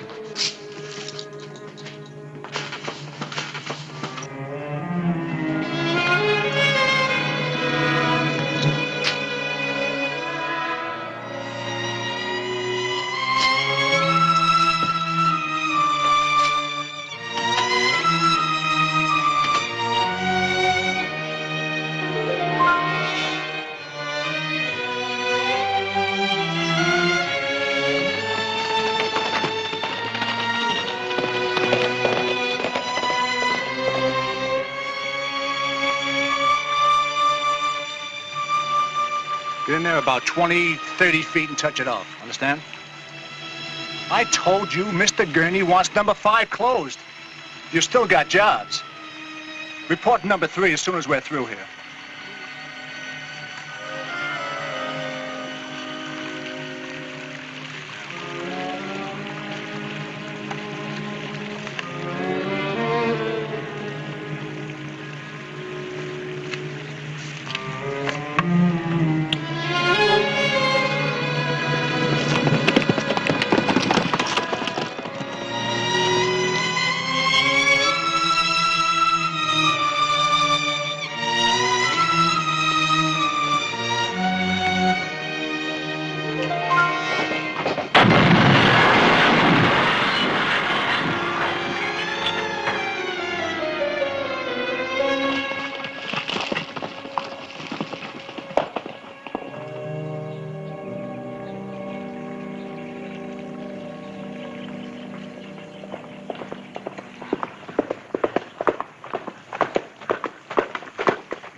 What's going on? Routine blasting, Sheriff. Since when has it been routine for Gurney to shut off a mine that might have a dime's worth of ore left in it? Mr. Gurney and I don't want to expose our miners to any danger.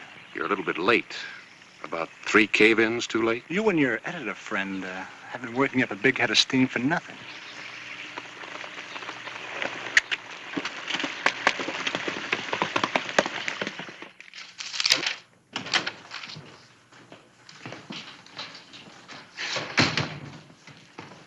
Gentlemen?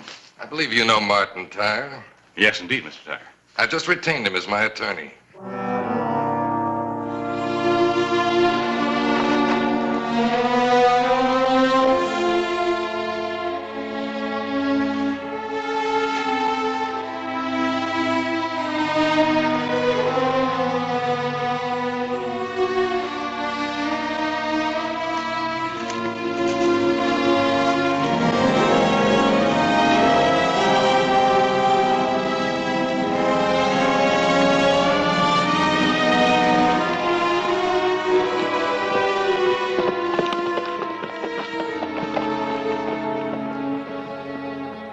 Mr. Tyre, I don't deny my responsibility. I do deny any prior knowledge of that article. I was in Tucson when it appeared. Now, I'll be happy to print a retraction. I demand legal vindication. Your vicious irresponsibility is going to be exposed to the entire territory. I'm filing suit in Mr. Gurney's behalf for $100,000.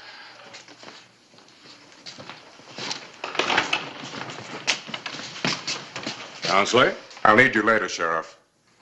I want you to serve a summons. How much do they want? $100,000. Man, I couldn't even meet a judgment for $5,000. Well, maybe you won't have to. Well, I wish you could tell me how. Look, Harris. Fred wouldn't leave town without his hat and his watch unless he couldn't help himself. There's only one logical explanation for this. Gurney is trying to kill our mine legislation, and with you in Tucson, he saw his chance. I think he forced Fred to print that article and then killed him. Well, what makes you think that? If he killed him, where's the body? They've sealed off Gurney number 5 with dynamite. Sealed it off for good just before I got there. Well, then, if your hunch is right, Fred's body's in that mine shaft. Yeah. What good's a hunch you can't prove? But I got another hunch. After I left the mine, I rode over to the San Pedro River. I found what I was looking for. A man's body was hung up in the rocks. Whose? Fred's? I thought you said you didn't find him. It wasn't Fred's. But if my hunch is going to pay off, I'll need his hat and a bucket of water.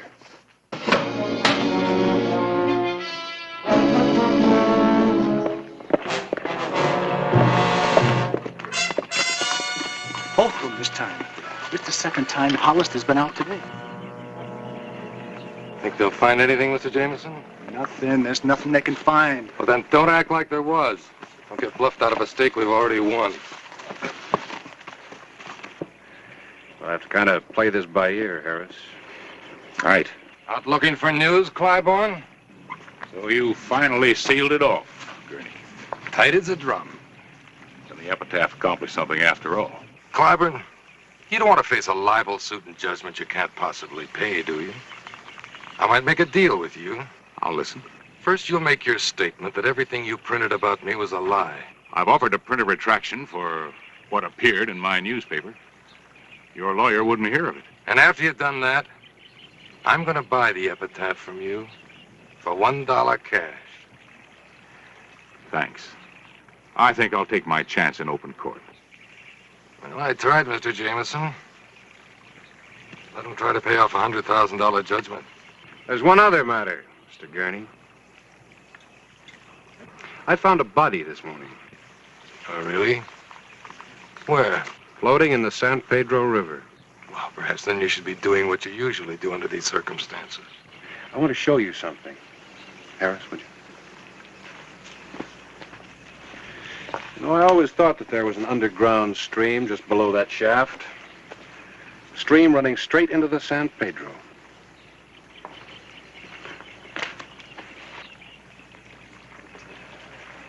Thanks, Harris. It's still wet. Whose is it? Belonged to an old printer on the epitaph. And there are 50 men in town will swear that Fred Ellis never went anywhere without it. So he fell in the San Pedro and was drowned. Fell in? No, I don't think so, Mr. Gurney. And I can prove it by comparing some bullets. Jameson, give me your gun. My gun? You're the kind that follows orders and gets charged with murder. Gurney, what are we going to do? He's going to go to trial, just like you will.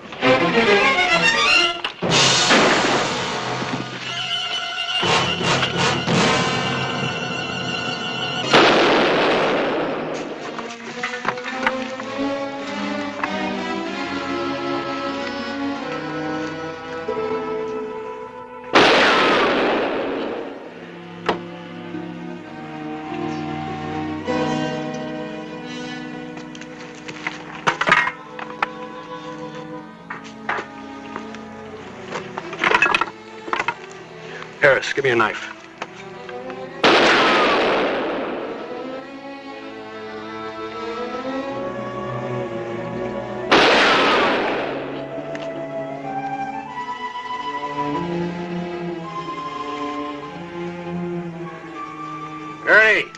Using your dynamite on you just like you and Jameson did to seal in the old man's body.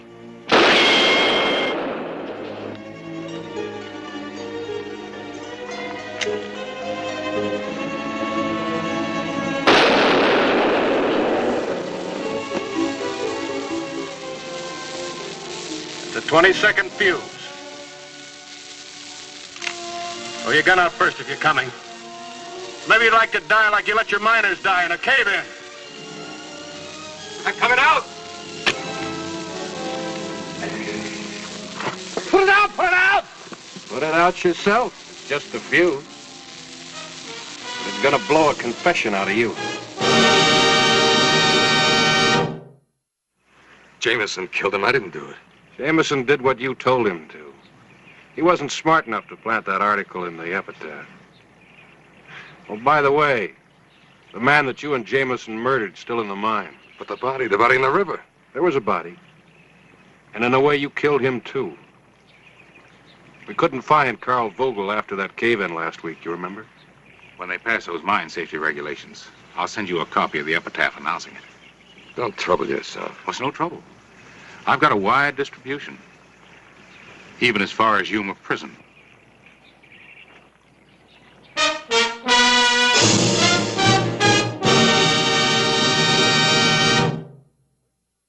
Whistle me up a memory, whistle me back where I wanna be, whistle a tune that'll carry me to Tombstone territory. If your past has run afoul of the law, it's a handy place to be, 'cause your future's just as good as your draw in Tombstone territory. Whistle me up a memory, whistle me back where I wanna be, to Tombstone territory.